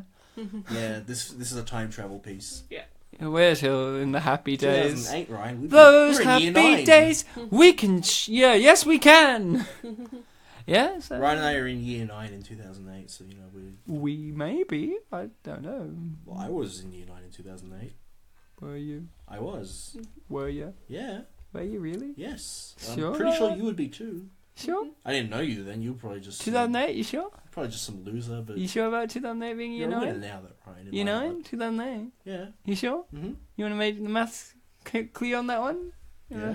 Gonna schedule that in? Yeah. I don't know. I'm just trying. You're making me doubt. I don't know. Is it 2008? Yeah. Oh, You not best year friend is 8? here again. No. Yeah. You're right, isn't it? Yeah. Well, Allana? Our best friend is here again. She's got glasses. Now, this is very important because it's like her friend has sight problems, but she takes her glasses off to see. This movie really deals with the senses, doesn't it? It's tactile. But you know what? Tactile. This film... That's my new word. Another thing I could really appreciate about this film is it sort of at times reminded me of one of the films we did last year, The Boy Next Door. It didn't necessarily have that kind of, like, you know, immoral teacher sleeps with student thing, and that's kind of like a niggling thing in the back of your mind. It's like, oh, she technically did wrong, but not really. That one had a key character, Kristen Chenoweth, I believe. Everyone's key character is Kristen Chenoweth. With her being like a best friend, and the best friend does not walk out of the film in one piece. Yeah, that's She's right. dead. But in this film, and I just remembered this, Ryan. I didn't think to bring this up, but I like it's a memory. thing. Memory. Did you read the IMDb trivia? Yes, I Did you read the spoiler? Yes. Body count? 2. Oh boy. And none of them were the best friend. They were both the villains of the film. Well, yeah, you know. The two people who we were arguing was who was the worst ex. Both of them, IMDb And says... we were wrong. You know who the worst ex is? Ex-mother-in-law. Oh. Oh. Unfortunately, it wasn't... Hold on to that because we get a Marvel-like stinger about it. Unfortunately, you know, the director looked at the IMDb trivia and saw that it was body count 2. He's like, okay, well, when I make the film, I can only kill 2 people. Because he's a time traveler as well. The director's a woman. Oh, I'm so sorry. How could you forget I talked about that? That was my thing, feminism. Oh, look, here's the strawberry cutting scene. Hashtag fuck you, Bartek. No, look at this, Bartek. She's cutting up the strawberries, eating them, and her mug is like, I think it's a mug from her office. It has a corporate writing on it saying, like, you know... Number 1 website. No, or, you know, something like, you know, statistics, you know, or something. Business word. Yeah, business word, jargon. Synergy. I love the shopping list. She needs broccoli. I liked how this guy kind of looks like Vince Colosimo, which means he looks like our friend Sorab. A little. It's like, yeah, a little bit. I mean, different, but obviously it's not Sorab. Sorab, if you're listening to this, which I doubt, if you were in the film Unforgettable, could you tell us? We're not going to look it up. We just want you to tell us right now. If you weren't, you don't have to tell us. And then I phoned him, record his answer, and edit it into the podcast. But that will screw up the timing, like, for the audience that are listening to watching the film while listening to the episode. Nah, that'll be fine. Unless you put it over us talking. Yeah, like you hear us talking now, but then you hear Sora over. We're like, oh no, Ryan, it wasn't me, man. Like, Unforgettable, I don't know that film. Could you tell me a bit more about it? Yeah, it's the film in which your character beats Rosario Dawson and you get killed. No, man, I'm pretty sure that wasn't me. Are you sure? It looks like you, man. No, not me, man. Not me. Sounds like someone who beats Rosario Dawson. And let's be quiet now for 20 seconds to fit in his, you know, monologue that he gives us as an excuse. Nah, let's not. But then he'd be talking over us. Yeah, exactly. That's what Actually, I mean. that'd be pretty funny. That's what I mean. No silence, guys. He smashed her face into that cabinet real good. Yeah, but he's sorry about it. He's sorry, though. Yeah, he's Alright. saying sorry. You know, A with lot. assholes like this, when they say sorry, it means it's okay. That's what. Oh, he hugged her. He goes, "It's all right." What the fuck? It's all right. Okay. Fuck, screams, and Well, she doesn't. He doesn't do screams. she's screaming. She's overreacting a little. I think a knife, really? Like he's hugging you. Pretty fair. He did just like hit her face into a cupboard. I mean, yeah, but stabbing Allana. She can't make the I comparison. mean, sometimes you don't fight fire with fire. I mean, I know I said that we do earlier, but it's okay. Well, you know what, Ryan? I think one of her problems is that she doesn't know Sorab, so she can't make the connection of like, you look like a nice guy named Sorab. Yeah, that's her problem. She stabbed him in the leg. And it went in real deep for, a fairly weak wristed Well, stab. No, Rosario's really good at hand jobs, so she has a real good wrist action. But Ryan, earlier we only established that he gives the blowjob. Yeah. Well, she gives yeah, but no, maybe she does it a bit more. She gives David blowjobs, and she gives this guy handies. Makes sense. Okay. See, she took photos just then when she was leaving, and then we never see these photos play out ever again. Well, I guess she Well, we wasn't never got really to the scene of her expecting this masturbating to part it. to happen. I figure she wanted to just present David with the photos. Yeah, it'd be like, she murdered him. But she whacks him before she can show She him. whacks him real good. When's Christopher Walken going to show up in this movie as the detective? As the chief of police, Christopher Walken, he comes in and is like, guys, she didn't do it, clearly. Well, why don't you pick a film where he does that, Ryan? Okay. I don't know if he ever plays a police officer, really. Well, I talked about a full motion video game where he does. Oh, well, Previously on the I'm show. sorry. Let's play, what game, sorry? It's called Ripper. There you go. Let's do that, Allana. Next time you're going, we're going to do a Let's- full motion video game of Christopher Walken. We'll do commentary over a long play of the game. Let's play Christopher Walken's motion picture game. Well, we'll do a long play. Is that what they call it? Well, long plays are like let's plays, but there's no commentary. It's just a full playthrough as if you're playing the game. No, let's commentary through it. Yeah, we'll do the commentary, but we'll do it over a long play. I don't know what the difference really is, to be honest. Let's play as you're playing it and talking. Yeah, that's what I mean. Yeah. Let's You play would it. actually play it. We have to get the game first. Yeah, obviously. You want Bartek, a game you're with the Christopher game. Walken in it? Yeah, of course you do. Yeah, I mean, Is he a fucking idiot? I think so. He's a fucking numbnut. Of course I do. Bartek, you gotta locate this down for me next year. Next year when Alana's around, we can play it. I'll be all about that game. Oh, Ow! What's happening here? And that's me There's playing the game. You know what? There's actually other famous actors in it. There's Paul Giamatti's in it. Fuck. John Rhys Davies is I'm in it. actually throwing down my headphones because the podcast's done. You've already said Paul Giamatti. You didn't even need to say anyone else. Was Paul Giamatti Christopher Walken's son? I think he plays like a forensics guy. or Oh, something. fuck yeah. You know, he should have been in this movie as her dad.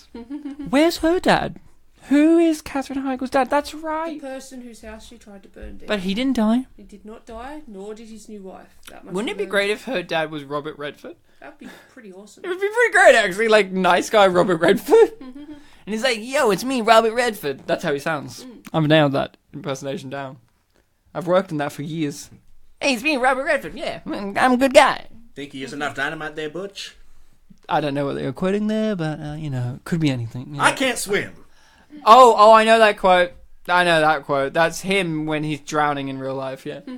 I can't swim! Yeah, I nailed that. There's a movie of Robert Redford that's 2 hours long where there's no dialogue. It's just him on a sinking boat trying to make his boat not sink. Really? Yeah, it's a real movie Can we have a remake of that with our friend Will Brooks? where he says nothing as well.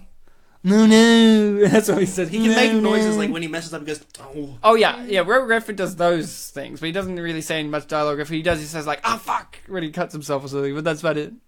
Oh, That's the whole movie. People who don't speak English can understand that. They're like, "Oh, that's the swear word everyone knows." Yep, this is where word everybody knows. I once watched a video on YouTube that was. I've watched videos on YouTube. Allana. The premise of the video was like, what English sounds like to non-English speakers, and it was obviously all gibberish. But then there are parts where they're like, "You fucking asshole," implying that like, other language background people would understand. You fucking asshole. Oh, I love that female cop there. Why'd you marry her? I can't, man, because I haven't murdered her. I'm only into murders. She's a cop. That would be like opposites Living on the attract. Opposites attract. Oh, they do attract though, Ryan. They do. But do they really? I mean, I'm on the podcast with you. I'm choosing to be here. You're my opposite, are you? We're the same person. Alana said this at the start, and if Lana says it's true, I mean, then it's true. We're the same in the Fact sense that we've confirmed. merged, not that we originated together. How do you know? Were you there? I assume you must have been. What was the story we were telling that you ate me and other souls with you? Or was that something else that I was talking about? I don't know. Did you eat me out? I didn't know what you asked. We were talking about, you eat someone, you become poo, but souls don't become poo. Oh, yeah. Can you eat someone? I think that was Alana, a separate conversation. Alana, I'm going to ask you a question. Do you believe if the idea that if you eat someone, you consume them, they're now you, but when you poop them out, they're no longer there, but is their soul able to be pooped out? Well, presumably you don't poop all of them out. Some of that has just been integrated into you, Yeah. like all food. It's that age-old question of if I eat enough pizza, Are you pizza? how much percentage of me will become pizza? It's a good question. Yeah. Eat something that just finished eating human flesh. Did you eat human flesh? Oh, that's exactly it, yeah. Metal Gear Solid 3. Okay, I don't mind Touches Metal Gear that. Solid 3. It's number 2 that I have a If problem you with. kill someone on top of the mountains and the vulture pecks at them, and then you kill the vulture and eat it, you can have an optional conversation about it. There you go. Do you burn clothes, Bartek? Have you ever burnt your clothes? No, I've burnt paper before. Really? Fuck Ooh. paper. Oh, not David though. David's not Because paper. I was saying, when the But David's clothes, three-dimensional. when the clothes smell, when they're Probably, burning, yeah. and I mean, he doesn't she's burning, smell She's them. burning like gloves, so they're leather. Gloves? No, she's burning. Yeah, she's burning gloves, but she's burning like. I know the that, Ryan, because jumper. because I didn't know what she was burning, so I paused the film and checked the synopsis. The So synopsis? The plot summary. What? You just didn't rewind it and be like, oh, it's this clearly. When Well, she I couldn't- throws it in. Why I she doesn't close the clearly. fire grate to hide this somewhat? Because she wants to Or die. just stay away and be like, yeah, it's just fine. Because she wants to keep poking it with the fire poker. Don't you like fire? There's tickets on that phone thing there for something. What's that? What's that phone? How did she not grab those tickets? There were these 2 tickets that were jammed into like the backing of that phone. Were they like ads or something? Yeah, or like free coupons. How did she not take those? Coupons like, oh, rip me off to, well, not rip me off, but like rip to. Yeah, or whatever, or like cards or vouchers or Like, something. if you're like interested, call me. Here's rip off a thing. I'll have the number. Don't you want that? Oh, now this is a great scene. David, Allana, could you explain the scene that David's going to be a part of for the general listening people? Because it's pretty great. Oh, David is confronting his ex-wife about having burned some gloves and I think a shirt, Yeah.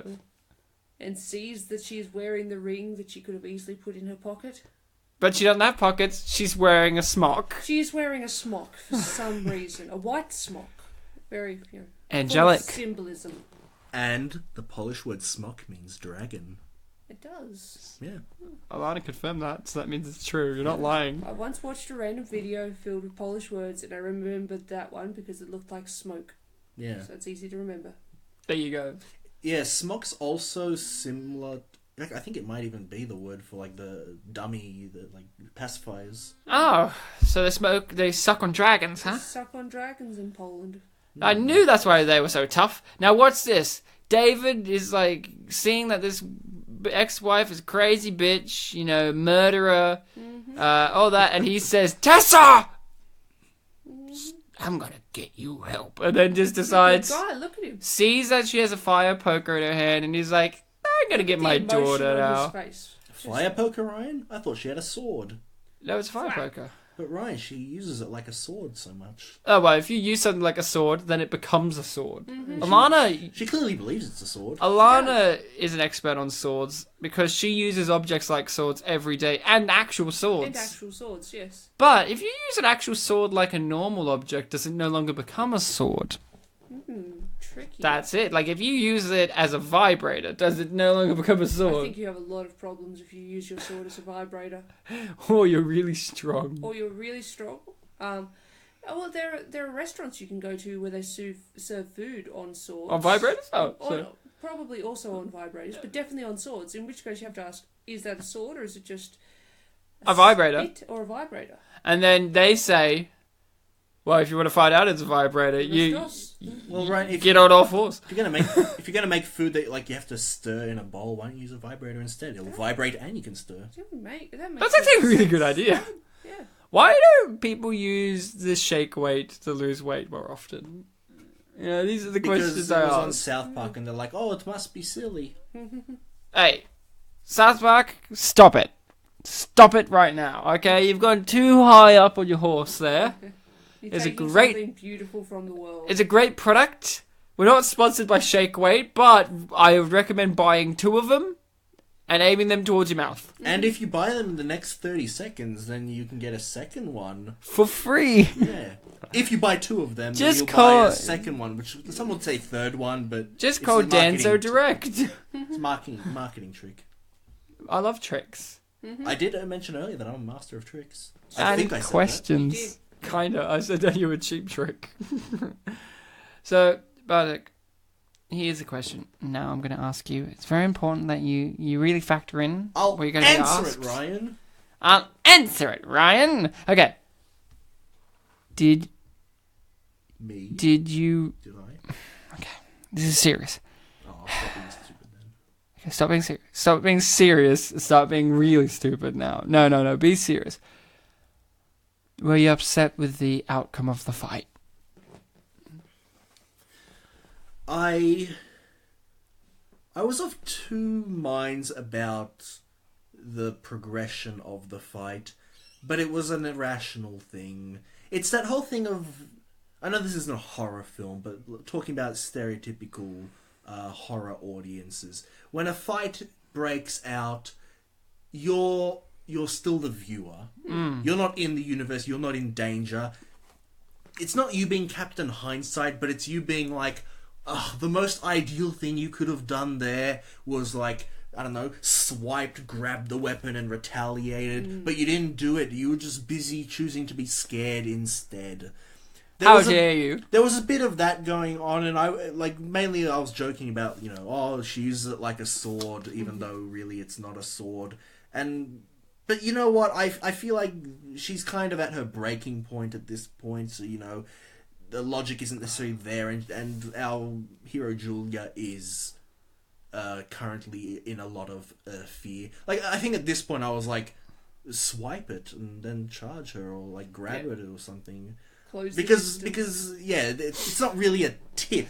End her now! And like, even what she does is, she pulls it away so she can slash. Well, I think it's also because, like you said, it's not a tip thing, so it's like facing on it points on the outside, so when she does swing it, she would stab her if she hits her with it. Yeah, but like from that point onwards, like what's she gonna like thrust forward and like, oh, that hurt, but it didn't pierce me. No. But look, I can forgive all that because this is the climax of the film and it was very dramatic. Okay, now, Allana. Were you happy with the outcome of the fight? I was not. I was really rooting for Tessa in this fight. I wanted her to win. I wanted Julia to be framed for the murder of David and for Tessa to get full custody of the child. Just win. It would have been great. So maybe it was an unforgettable resolution. Oh! Julia is finding her inner strength. Like every woman does. Yeah, She actually does do some dark decent backstory. counters. Yeah, especially considering her knee is probably broken at this point from having been cracked in the kneecap. Was hit from the back, but yeah. True. Yeah, does the back of your knee count as your knee? What do you call that? No. What I'm saying The is... knee pit. What I'm saying is I think it'd be harder to break the knee from the back. You'd bend. That's true. You sort of absorb it and react. She's not limping though. If you hit it from the front, I think that's much higher chance of being My broken. favorite part of this whole entire fight scene is Katherine Heigl's outfit is so absurd. Like, she just looks like a weird kind of nun flying at you with like how Kind of ghosts. Yeah, ghosts like the Blair Witch is attacking her. Yeah.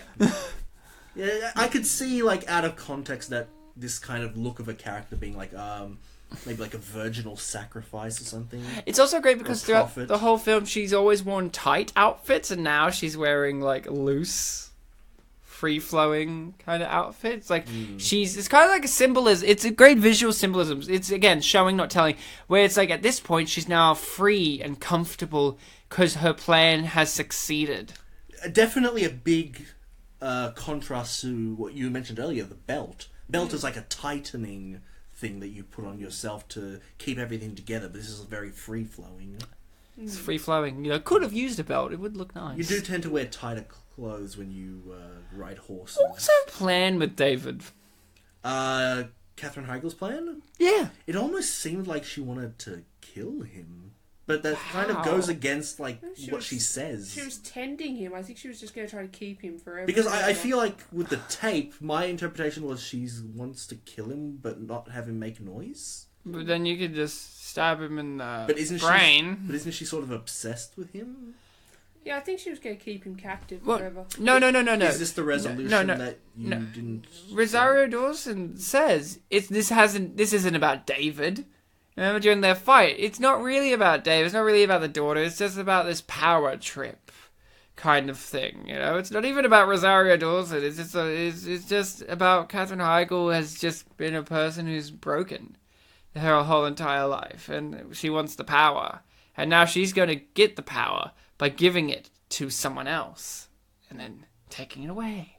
Even in her final act, she's a bitch. Isn't that great? Yeah, I didn't know whether to interpret that as does she want to frame her even in her final moments or what, or is she just like, I'm done. She's just done. And thanks for holding it for me. Now I can done myself. Yeah, I love the blood on the back of her blonde hair. That's seen a lot of movies don't put that touch in. No, that's attention to detail, which this movie has been full of. Did you hear about David? He's full of detail. Full of detail. Full of it. Dude, I heard that he's. Did you taste it? I heard that he's the model for the Oscar. I hear he's up for winning his own model from this performance. The character or the actor? Didn't I say the character's name David? He is David. There is no actor. This is a biofilm of David. Oh, okay. He had a crazy ex-wife played by Katherine Heigl. She went crazy. So because he's not fully conscious in this scene, is it taking some liberties? No, they're recounting what he saw in his dazed state. He was like, I saw a knife. And that's it. So in a way, he's the one sort of taking liberties. And at the end of the movie, he's narrating it for no reason to his grandkids. And that's how I met your grandmother, Rosario Dawson. And then they're like, who are you, old man? He's like some guy who's broken into their house. David wouldn't do that. No, he's such a good guy. No, he's such a good guy. He didn't mean to. It's like a crazy hijinks movie called David's Day Out. Maybe he was just... which is broken out of the pajama. Okay, maybe it was something more innocent, like he knocked on the door, the parents answered, Kai, can I use your phone? Sure. No. You're David, we won't have to supervise, we trust you. Yeah. And then when he's done with the phone, he's waiting for the parents to come back, the kids are there, it's like, I'll tell them a story. But he forgets to introduce himself. This is a story about David. I like how the cop's sorry now for being a total prick the entire movie. Yeah. The police, they're pricks. Well, Ryan, it's... Hey, is Mummy dead? Yeah. It's a tough job, Ryan. You have to be suspicious of people. Mummy! While also keeping up the innocent until proven guilty. Well, yeah. I like how the cop showed the David the evidence. Yeah. It's a just wedge to drive into your relationship. I like how this movie took place in the span of a year.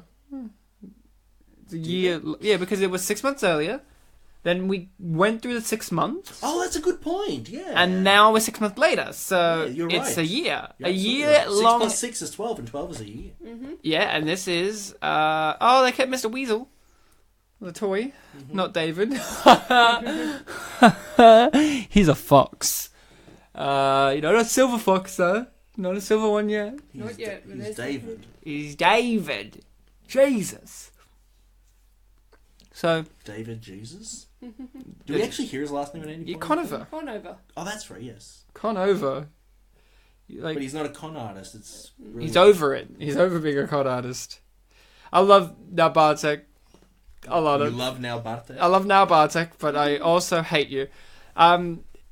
I love this moment. This is actually my favorite moment. Alana and I laughed at this where she picks up her mail and then a bunch of teenagers say, hey! Hey. Like, we all say hey to Rosario Dawson picking up her newspaper in the morning. Every time. Well, it's a sign that she's integrated in this community. Like, hey! Contrasting before where they were talking about, it's hard moving.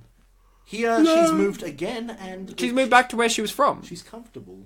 No, she's moved back to where she was from originally. Yeah, but it's still moving. Yeah. Oh, there it is. No. The coffee? Yeah, the coffee mug from her work. Oh. You can see it's got that font. See? Oh, there she is. The dog and the best friend. Oh, we found out the dog's name. I missed that. What was it? It's Humphrey. So it's a boy. Yeah. Or a girl, don't know. Don't want to judge. Hear that, Humphrey Bogart? You might be a girl. But he's dead, so it doesn't matter. Or she. Yeah. Humphrey B. Bear? You don't wear pants. I can see your dick, but there is none, so that means you're a girl. Yeah, It's like Squidward and Daffy Duck. And actually, I'm going to blow your mind. I once met a woman who was Prime Possum. How was that experience? It was pretty amazing. We were over in the UK, and she dropped the bomb that she had been Prime Possum once, and her husband looked at her with this look of complete confusion and bafflement. Didn't know. Being a Londoner. And it was like, what is a Prime Possum? Good question. Bartek, answer. Prime Possum, it's alliteration. Bartek wouldn't know what Prime Possum is. It's a possum that was like a mascot for the TV channel Prime. Her hair has grown a lot in 6 months. Who, Rosario's? The little girls. Oh, extensions exist. It's true. Mommy, can I wear her dead hair? You can, daughter. Her hair was quite tangled. Yeah, well, she's a bad daughter. Ryan, the subtitle said that it Films was improved by, a guy. I think the film didn't need to be improved, but it's very nice that people look at this film and say, I want it to be even better than it is. Can we talk about that ending, though? Yes, the reveal that it's the grandmother that's at the door, and she's like, it's okay. I'm home, and I'm here now, and then Rosario Dawson's like, oh god! I can't wait for the sequel. It begins again! I can't wait for the sequel. That's going to come out next year. Unforgettable 2, Nana's Home. And then it's just Lovey's Home. What was it? Lovey's Home. Lovey's Home, and the poster is the poster is that all crocheted. And it'll be like cross-stitched on. Beginning of Back to the Future 2, where they show the last scene from the first film. Yeah. With a different actress. Yeah. That's excellent. Yeah, they do that. Yeah. They do that exactly to the T. So the film has ended, unfortunately. David, thank you. Thank you, Lee David Lee. Enough Lees in there? I don't think so. Put some more... Look, Billy A. Fox. Is he related to Michael Fox? Potentially. Doesn't seem like he doesn't have a J. Oh, well. So the film's over, and we're going to give our reviews and our ratings and read some comments from... Wow. Read some comments from YouTube and read some reviews from IMDb. I'm going to go straight off the bat. David, 5 stars. 5-star character. 5-star character in a 10-star film, and that's not even my rating. That's just me reviewing right now. This film, Unforgettable, is truly memorable. This is a film that came out this year and already has become an unappreciated masterpiece. That's the thing.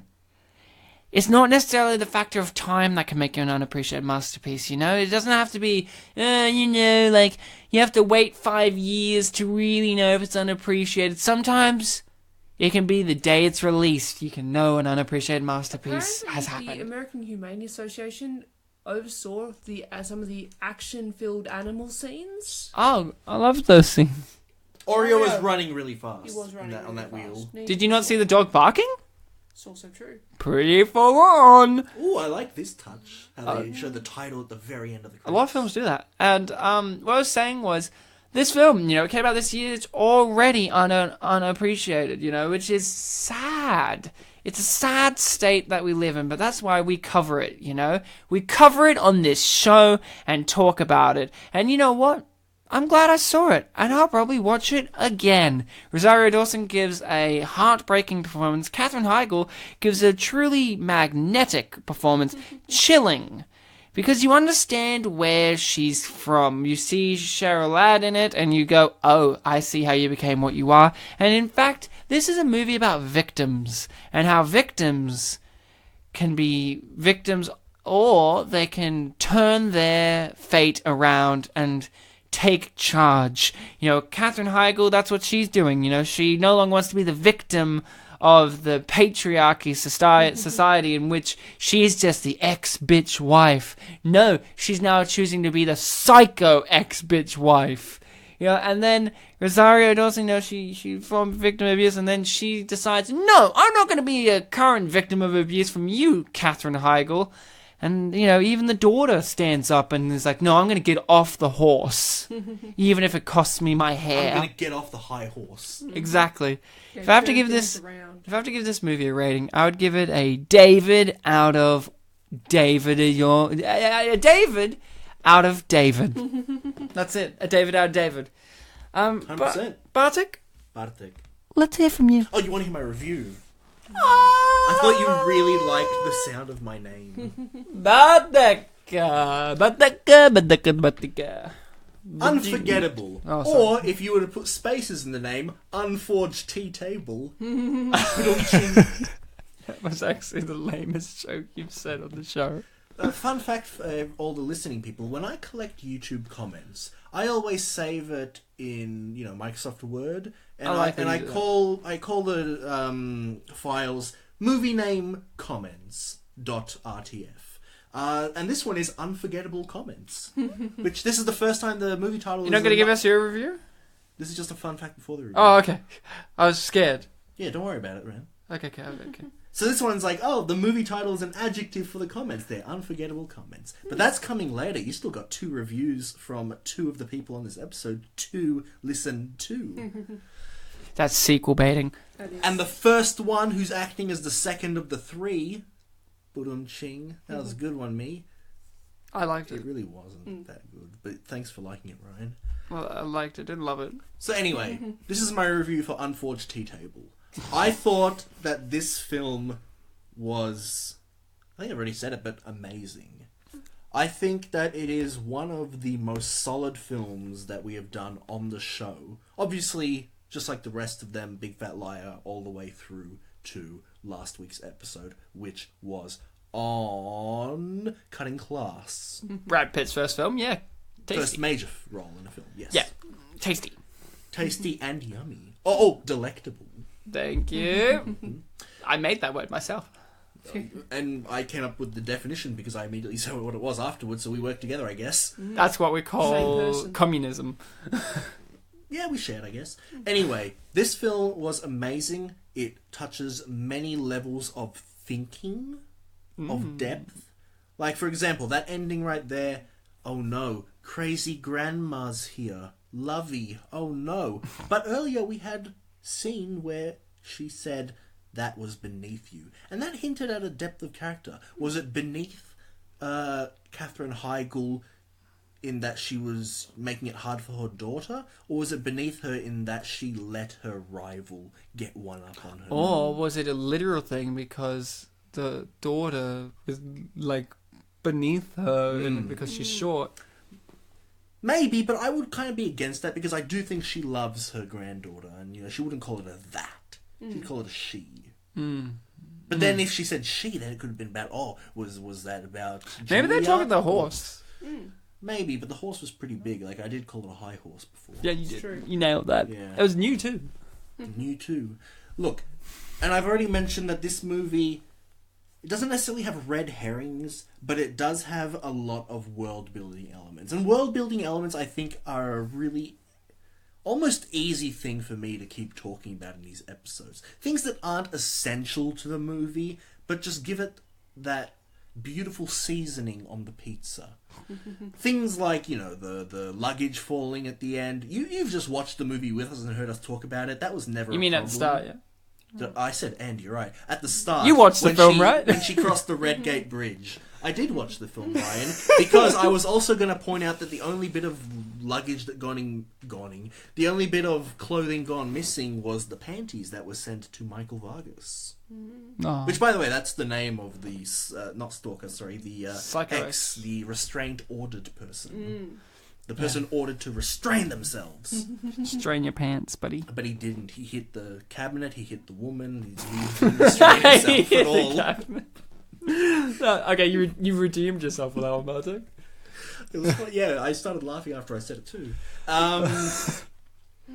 This film was gripping, I said that, but in a weird way, and not even like in the similar way that The Boy Next Door was. It was kind of fun to just watch a really good movie, wasn't it? Yeah. I mean, it had dark themes, obviously, but it also had light moments, like, you know, Lily and David. They were really good, solid characters. And when I first mentioned Lily in the episode, you said, like, oh, hold on to her because she's an important part. Definitely. We didn't really focus on her too much, but she definitely was central to a lot of the film. Like, projection is the thing that I'm going to talk about. Katherine Heigl, she projected all of her motivations on Lily, but we knew that it was something much deeper. I think that this film was sensational. Definitely the best film of 2017 that I've seen thus far. And look, guys, we're almost at the end of October. The year's almost over. What's going to top it this year? And Geostorm, I hope. Got high hopes. with a lot of films coming out, and, you know, movies being a bit more expensive to buy tickets these days, unless you go to cheap cinemas like the Pinewood Cinema, Waverley Cinemas. Where you go? Huh? Where you go? Is that where you go? Is that Yeah, the I cinemas you go to? tend to Fun go fact, stay at those cinemas all the time just so you could meet Bartek on the off chance of wanting to meet a celeb. I haven't been there in months, actually. So you're going to be waiting a long time. I think the last thing I saw there was Dunkirk, and let me tell you, this film's a lot better than Dunkirk. Take that, Christopher Nolan. You fuck. Yeah, Christopher Nolan. You should watch this film and learn from it. Is it called editing? Try it. This film does have some fantastic editing. Sorry to interrupt. Go on. That's okay. I think I'm gonna jump into the rating now. Go on. Rate me. No, rate the film. Don't rate me. I'm too special. I give this film a Ryan out of Sliwinski. Yes! Allana? Well, there's an old saying about how you should never work with children or animals, which this movie just proved that theory wrong. That's a great observation. As the child and the animals in this film, 10 out of 10 work. Again, I know I've spoken about Oreo before, but his contribution to the film, incredible. Or her. Did we know it was a boy? Well, true. Could be either their contribution to the film. And a thing I'll say about Oreo is, I think that it was fantastic that they gave him like kind of a typical dog name. Like, you don't need a dog. A hamster Until the or end. a ferret or whatever Steve Buscemi was is just fine. In G-Force, I should. No, I should in clarify. life. In life, we don't know what he is. In Not life, human. No one knows. Steve Buscemi. And the horses were incredible as well. The dog at the end, Humphrey, brilliant dog. A hero. Great actor. And just at every turn, Lily was there to just... Who knew what she was going to do? Would she be loving her mother at this point? Would she be liking Julia? No one knows. No one. She loves Lovey still. She loves Lovey. Who doesn't love Lovely? Everyone loves Lovey. Lovey, love. She's the Claudette of this film. Oh, yeah. That's a Room reference for everyone who's not Just- a know. Loves. Truly was amazing. And I've spent long enough not talking about how great David is, but have to come back. That characterization, the depth of history. Wow. He was great. I have to rate this movie a solid Cooper's Mountain Beer. Wow. That's solid. That's the best rating of the three. Possibly I the reckon. best rating that Well, could be Bartek, said of a thing. you have some comments from YouTube, and I have Yes. some reviews from IMDb. You got your comments from YouTube, from the trailer? Definitely from the trailer. And I would love to hear some of those. So there was a recurring theme in the comments. I've only included like one. It's great because the movie has recurring themes. Yeah, but the recurring theme was something a bit problematic. A lot of people thought that they'd seen the whole movie in the trailer. Liars. And there was a lot of sarcasm. Did they show the stinger in the trailer? I didn't watch the trailer because I know better. Yeah. Go on. That's a bad excuse, but, I'll watch it later. According to them, I'll be rewatching the films or whatever. Losers. First comment is a person who wants to sum up the movie with a moral. Oh, good. And that's the first word of their comment. Moral of the story, don't put your dick in crazy. It's a good one to start on. Yeah, Lana, don't put your dick in crazy, okay? That's something I live by. That's something she lives by. She can't stop putting her dick in crazy. I've never put my dick in crazy. And yeah, it's a good first comment because it got the reaction. It's yeah. A little joke for the polite start. chuckle. But the next comment is, this is just a lot of footage of Katherine Heigl being Katherine Heigl without knowing she was being filmed. They really know her. That's really good. That's written by her mum. Aw. And the next comment is, this is one of the few that I've included that, trailers the movie. Wow, that was an intriguing film I just saw. I wonder if they'll release an extended director's cut. Wow, I hope they do. I want to know where Oreo fits into this more. Oh, what happened during those 6 months? Hit us with another commento. That's Italian for comment. This has all the trappings of a Lifetime movie. Does it? Z-list actors, unoriginal and recycled script, corny soundtrack, ... Guys, hold yourself back because they end it with a hashtag totally forgettable. Hashtag get your shit together. Or maybe a totally forged tea table. I don't know. Okay, so I have an 8-star review. This is an essay of a review, but it hits starting with everything. this one. Yeah. 8 stars. That's 8 pretty stars. It's called Heigl is Hellbent in Unforgettable. Why start with this Write one? this down. Because it hits all the points that we cover and some more. So this review may contain spoilers. It came out obviously this year. It would be weird if it came out last year. Did this review influence your commentary in this episode, Ryan? No, not really. Okay. So it may contain spoilers. 8 stars. It starts with Gals. Gals looking for ladies' night out movie? Look no further than Unforgettable, a melodramatic but entertaining psycho Barbie homicide saga. Rosario Dawson and Katherine Heigl co-star as 2 dames, duking it out over one dude. Hold on, pause. Psycho Barbie? Didn't you use that joke in this episode, Ryan? You just said it didn't influence your commentary. Shut up. disappointing. First-time director Denise DiNovi and scenarists Christian Hodson of Shot In and David Leslie Johnson of Orphan have forged a tense, occasionally erotic, psychologically driven thriller like a Play Misty for Me, or Fatal Attraction, or Single White Female, or Obsessed, and a When the Bow Breaks. Sweet and innocent from the start, Rosario Dawson plays Julia Banks, the good girl of the two. She is far more naive than her troubled past would lead us to believe. Basically, she amounts to a damsel in distress fighting for her life against Katherine Heigl's diabolical homicidal divorcee, Tessa Conover.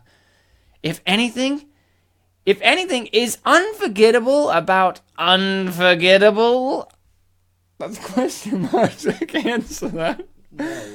The casting of Katherine Heigl as the blonde spawn of Satan qualifies as unforgettable. There you go. That's the answer, Bartek. Yeah. 2 years ago, in the amusing straight-to-video shock comedy Home Sweet Hell, Heigl carved up 3 villains with power tools and a samurai sword who sought to blackmail her horny, philandering husband. Heigl delivers a tour de force performance in Unforgettable. Moreover, as a testament to her thespian gifts, she never blinks as she devises several audacious acts of outrage. Heigl fans will savour her sinister performance for years to come. Of course, Heigl won't land an Oscar nomination for being cast against type, but it reflects another facet of her persona. Maybe I was influenced by this review. Unforgettable. Yeah, you were. Unforgettable opens at a Malibu police station. An African-American detective and a patrol woman I just like how What they have race to is she? mention. I like how they have to mention. And a Swedish. Amass plenty of incriminating evidence against Julia Banks, of course, Rosario Dawson from The Kids. I don't know what The Kids are. You have to look into For the murder of Michael was it Vargas? Vargas, yeah. Yeah, Vargas of Quantum Solace. Oh, there you go. I didn't know he was James Bond. A sadistic If it was ex-boyfriend. Daniel Craig and we didn't notice. Earlier Vargas had been under a restraining order to stay away from her. It sounded like you almost said Australian order. Yeah. She had an Australian order. Hold on to that, by the way, later. Oh, okay. Julia cannot believe the authorities may charge her with his murder. She remembers stabbing him in the thigh before she fled in hysteria from her own house. Her own house. You know, remember that. Like, remember in the movie they made a big deal that it's not her house? Like, it's her husband's house, but fine. During their momentary but violent clash, Vargas slammed Julia's face into the kitchen cabinet and she brandished a knife. Apparently, he labored under the mistaken notion that Julia wanted to resume their relationship where they left off prior to the restraining order. This is just one sentence, by the way, just randomly. Okay. A digital literary magazine. That's just by itself, and then doesn't flow in anymore. Yeah, thinking about it, that's a good statement. After obtaining a restraining order against him, Julia met a former Merrill Lynch stockbroker, David Conover. Oh, look, I didn't know that. Look, see, now I'm learning about the film. I didn't realize that's how they met. I remember kind of, but I didn't realize how I essentially remember it there was a was. thing like he had a different job, but then the brewery was his passion. They relocate to Malibu, where David lives with his 6-year-old daughter Lily, and reside in serenity. Trouble arises because neither told Tessa about their plans. As it turns out, Tessa stands between Julia and her ex-husband David, and she abhors the idea that another woman will supervise her daughter. Initially, Tessa appears reasonably hospitable when she welcomes Julia. Beneath her false mask, Tessa smolders with rage. If ever English playwright, William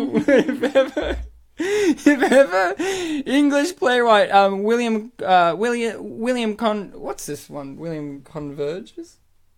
Congreve? If ever William Congreve's paraphrase line, "Hell hath no fury like a woman scorned," applied to a character, it applies to Tessa. Tessa is a fiend.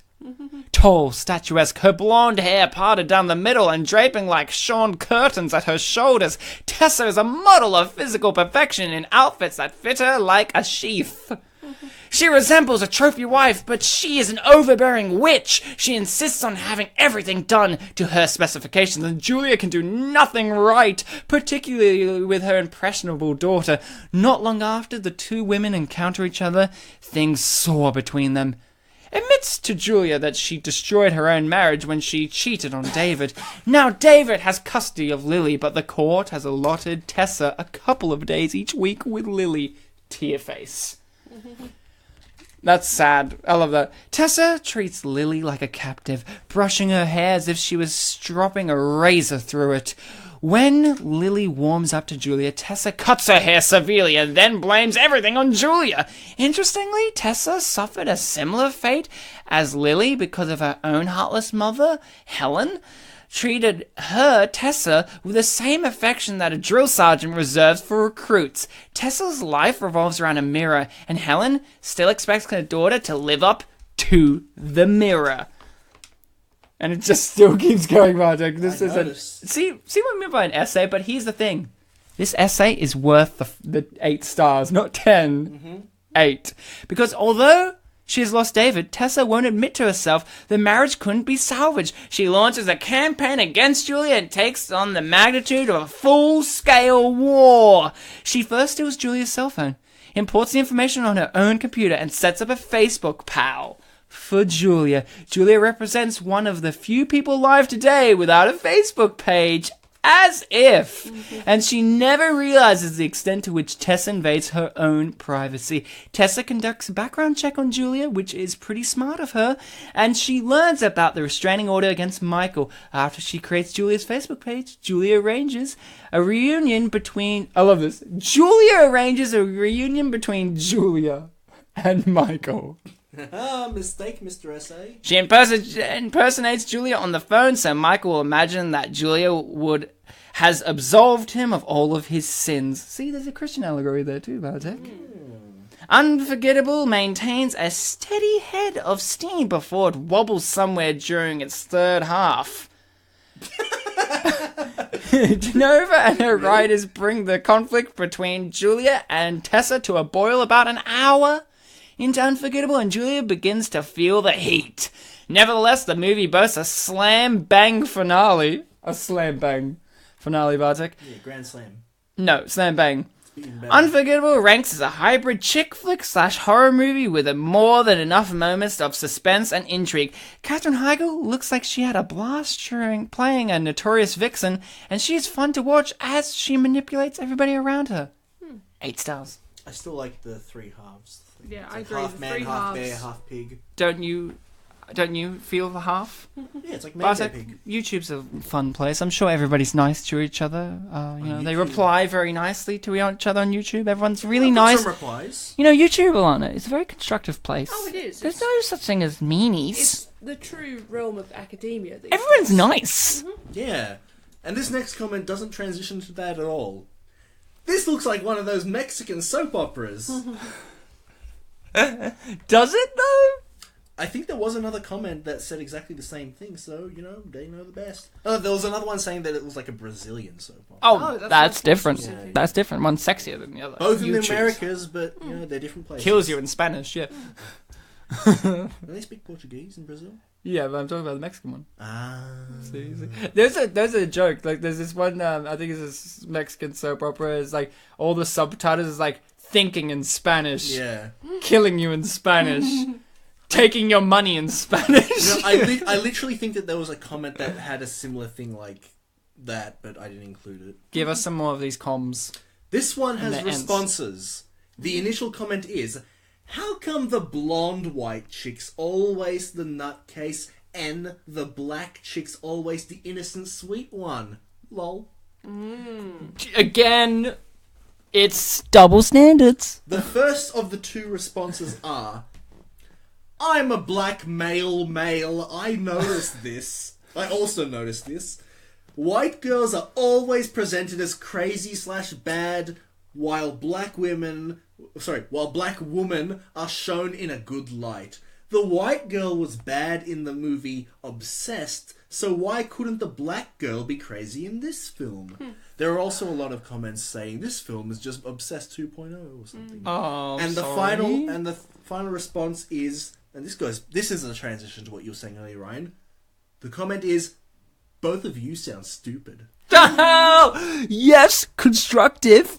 Again, academia. And this next one is, when you hear the response to this comment, I'm going to respond so hard back. the initial comment is, how TF the fuck? How TF does Katherine Heigl, I know. Heigl, they misspelled Heigl, but don't worry, get top billing over Rosario Dawson? No. And the response is, I have a theory. Go on. Is that it? That's the comment. That's the response. Wow, I like it. Insightful. Bartek, Yes. I have a 7-star review here. Someone was very level-headed in this review. It's called Not As Bad As The Critics Would Have You Believe. And this was Me? written this year in Christchurch, New Zealand. Oh, that's our neighbour. Our neighbour wrote this, and they start with, I was aware going into Unforgettable that it had received some negative feedback, but I had no idea for what reason. I always try my best to avoid reviews or any opinions on any sort of film before I watch it. 99 times out of 10, when a film has a very bad reputation, I will concur and also find myself not enjoying it. For some reason, though, Unforgettable is that 1 in 100 where that isn't the case. That's not to say I loved the film, but I certainly didn't hate it. If I had to guess the reasons critics are giving for not liking it, I mean, I still haven't read any reviews before I write my own, of course. I would guess a lack of originality and some unlikely character choices would be right up the top of the list. The originality is true. We've seen all this type of story done 1,000 times now. The difference is that this is actually done with some quality behind it on this occasion. As for the poor writing concerning the character decisions, that would also be my biggest gripe. As I've seen before, decisions that would also be... And I've seen before, though, it is very hard to have any sort of film without these pieces of writing. There's a reason things like this almost never happen in real life. That is because when people behave normally and like they should, things like this don't ever happen. One of the main things I liked about the film was Rosario Dawson in the lead role. To be the victim in a film like this, it is imperative that you are likable, and Dawson has that quality in spades. This ensured I liked her character, sympathized with her, and cared about her fate in the end. All very important factors. I also liked the pacing of the film. It never fell flat at any stage. Never seemed to drag. The story had a good arc and flowed naturally. To enjoy any type of film with a storyline that has been done this many times over has to be considered a triumph. I would also suggest not listening to the majority of critics on this one. Give it a watch and form your own opinion. You might just be pleasantly surprised. Listen to their opinion, though. I think that is true, but kind of like the understatement version of our show. Yeah. Yeah. But listen to us. Also, yeah, the rating... Thumbs up, you know. The rating they gave is also an understatement of our show as well, because it deserves much more. Bartek, hit us with your final comments. The final 4 comments, though one of them has a response, so kind of... I like when people respond to people. Yes. I do too. Enjoy. I'm not responding to you. Shit, I did respond. it. Sorry, Allana, I let you down. I responded to him. I lied, I'm a liar. This person... You know, I talked about how there are people who watched this trailer and said, "Oh, I just watched the whole movie." This is a person that was sold on the trailer. Oh, I like that person. An insight into jealousy. I want to see this movie. Aww. 3 exclamation marks. That's a lot of exclamation. That's a lot of excitement. I hope they got to see it. I hope so too. We should comment and ask. Yeah. We can respond. It's a recent comment. They're probably still monitoring for the responses. Yeah. Now, the third last comment. This is the one that I have with a reply of the last few. Yay. Nice! I'm sick of all those stupid men simping movies. Time for some catfights! And the response. There are tons of movies based on people fucking around on their spouses. You are the problem with Hollywood. Thanks a lot. Apostrophe 17 will continue the same 80s to 90s reboot movies. That's what them. Yeah. It's so cool he couldn't write 2017, he just wrote 17. Yeah. Classic. Because, you know, clicking that one extra key would have been so much work. It's really hard, you know, because they don't have fingers. Yeah. They use their lips. I mean, it's a long comment with almost perfect grammar. The only problem really is that the very first word wasn't capitalized. Loser. What else has the internet got for us? The second last comment is, and everyone, this is foreshadowing. The comment is this when the borough breaks white version? The borough? That's when what they the wrote. bow breaks white. They wrote okay. borough. And what's the last? What is YouTube? This is the last YouTube. YouTube ends after this. Oh no. We don't get more YouTube. It's done. The website closes down. It shuts down. Humanity looks at this last comment and analyzes it for the ages. Like, how did this break YouTube? And that comment is the 6 words. Should have some lesbo action too. Now, guys, I've got a 6-star review here from another dimension. That dimension is specifically one from Texas. I love dimensional comments. This is one of those titles where the title blends, like the title Is keeps the going of the beginning of the review. So I read the title and then I'll read the title again until it flows into the thing. Yeah. So the title is When Aussie Honchos Stole Aboriginal Kids. Oh, you did say to keep onto the, what was it? Australia. I can't remember what the line was. China. Oh, Australian order. When Aussie honchos stole Aboriginal kids from the outback and adopted them out to city folk, that was wrong. Okay. When the Hear that, John Howard? From, 11 years ago? when the state of Oklahoma filched Jim Thorpe from his teepee and deported him to Pennsylvania's Amish country, that also was wrong. This is from Texas, right? Yeah. Okay. I like that they started with an Australian example. When Don Trump popped out a quartet of perfectly normal kids from a couple of wives of his own culture and then lost at Russian Roulette Supermodel Edition, that was wrong too. A movie outfit named Warner tries to warn America against continuing such egregious practices in Unforgettable. Yeah, keep going. Okay.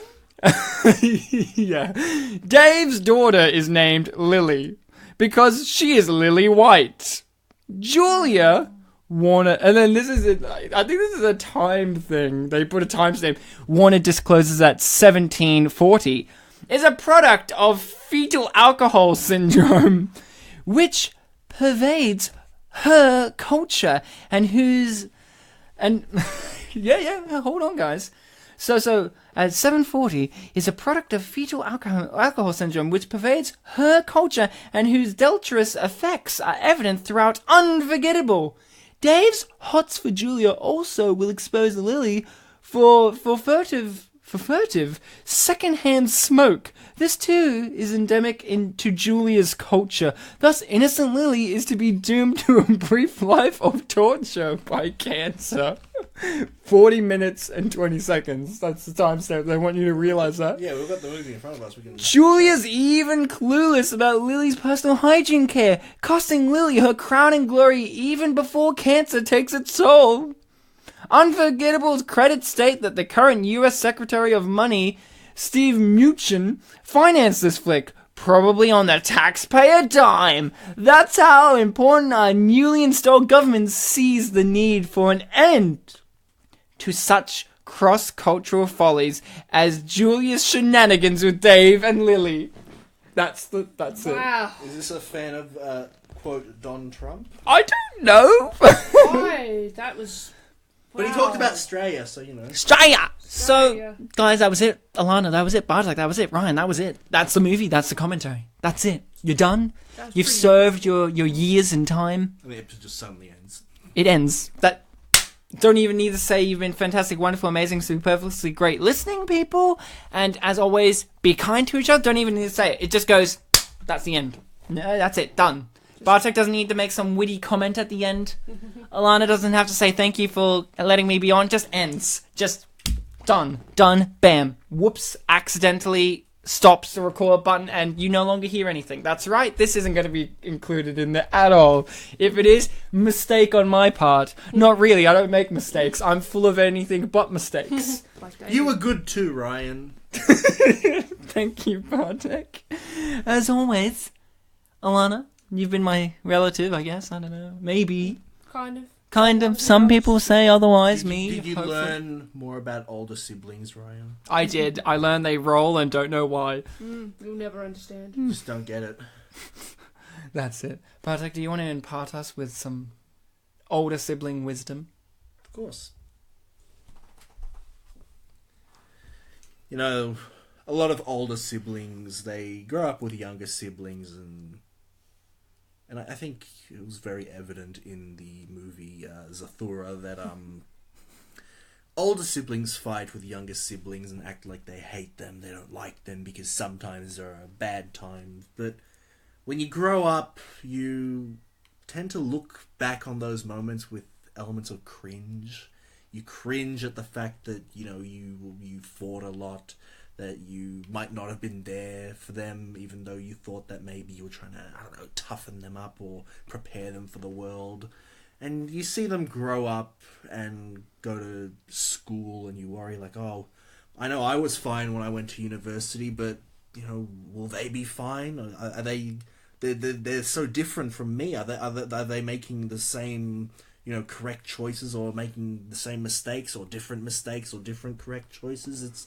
It's a very unpredictable thing to be an older sibling, and at the end of the day, you don't really, because of that whole past thing, you don't want to say you love them, but really, these emotions kind of are their own sense of sibling love, and you cherish them, and it's a big part of who you are. You realize in the end that, even though you've had your differences, there is love between siblings. It's okay, Bartek. As not your sibling, I love you. It's unfortunate that your older brother doesn't love you. My what? Your older brother. My older brother? That's what we're revealing, Bartek. Your older brother's coming to the podcast today. Oh. Yeah, they're here. Maybe he should have made the speech then. They're here right now. Come on in, Bartek's older brother. Hello. Thanks, Bartek's older brother. Why are you laughing? Because you're such a funny guy. Unlike Bartek. Me funny. What's my name? Lartek. Lartek. It's me, Lartek. Which is short for La Twomley. La Twomley. His funny name. What's my middle name? Litot. La Twomley Litot Kasprzyszak. No, there's no cusp in there. You're Kasprzyszak. La Twomley. What was the middle name again? Litak? Yeah. La Twomley Litak Kasprzyszak. It's your name. Why are you asking me? Lartek, not very smart. Lartek, what's your advice for Bartek? My advice for Bartek from Lartek is, when you're an older sibling, you fight for you.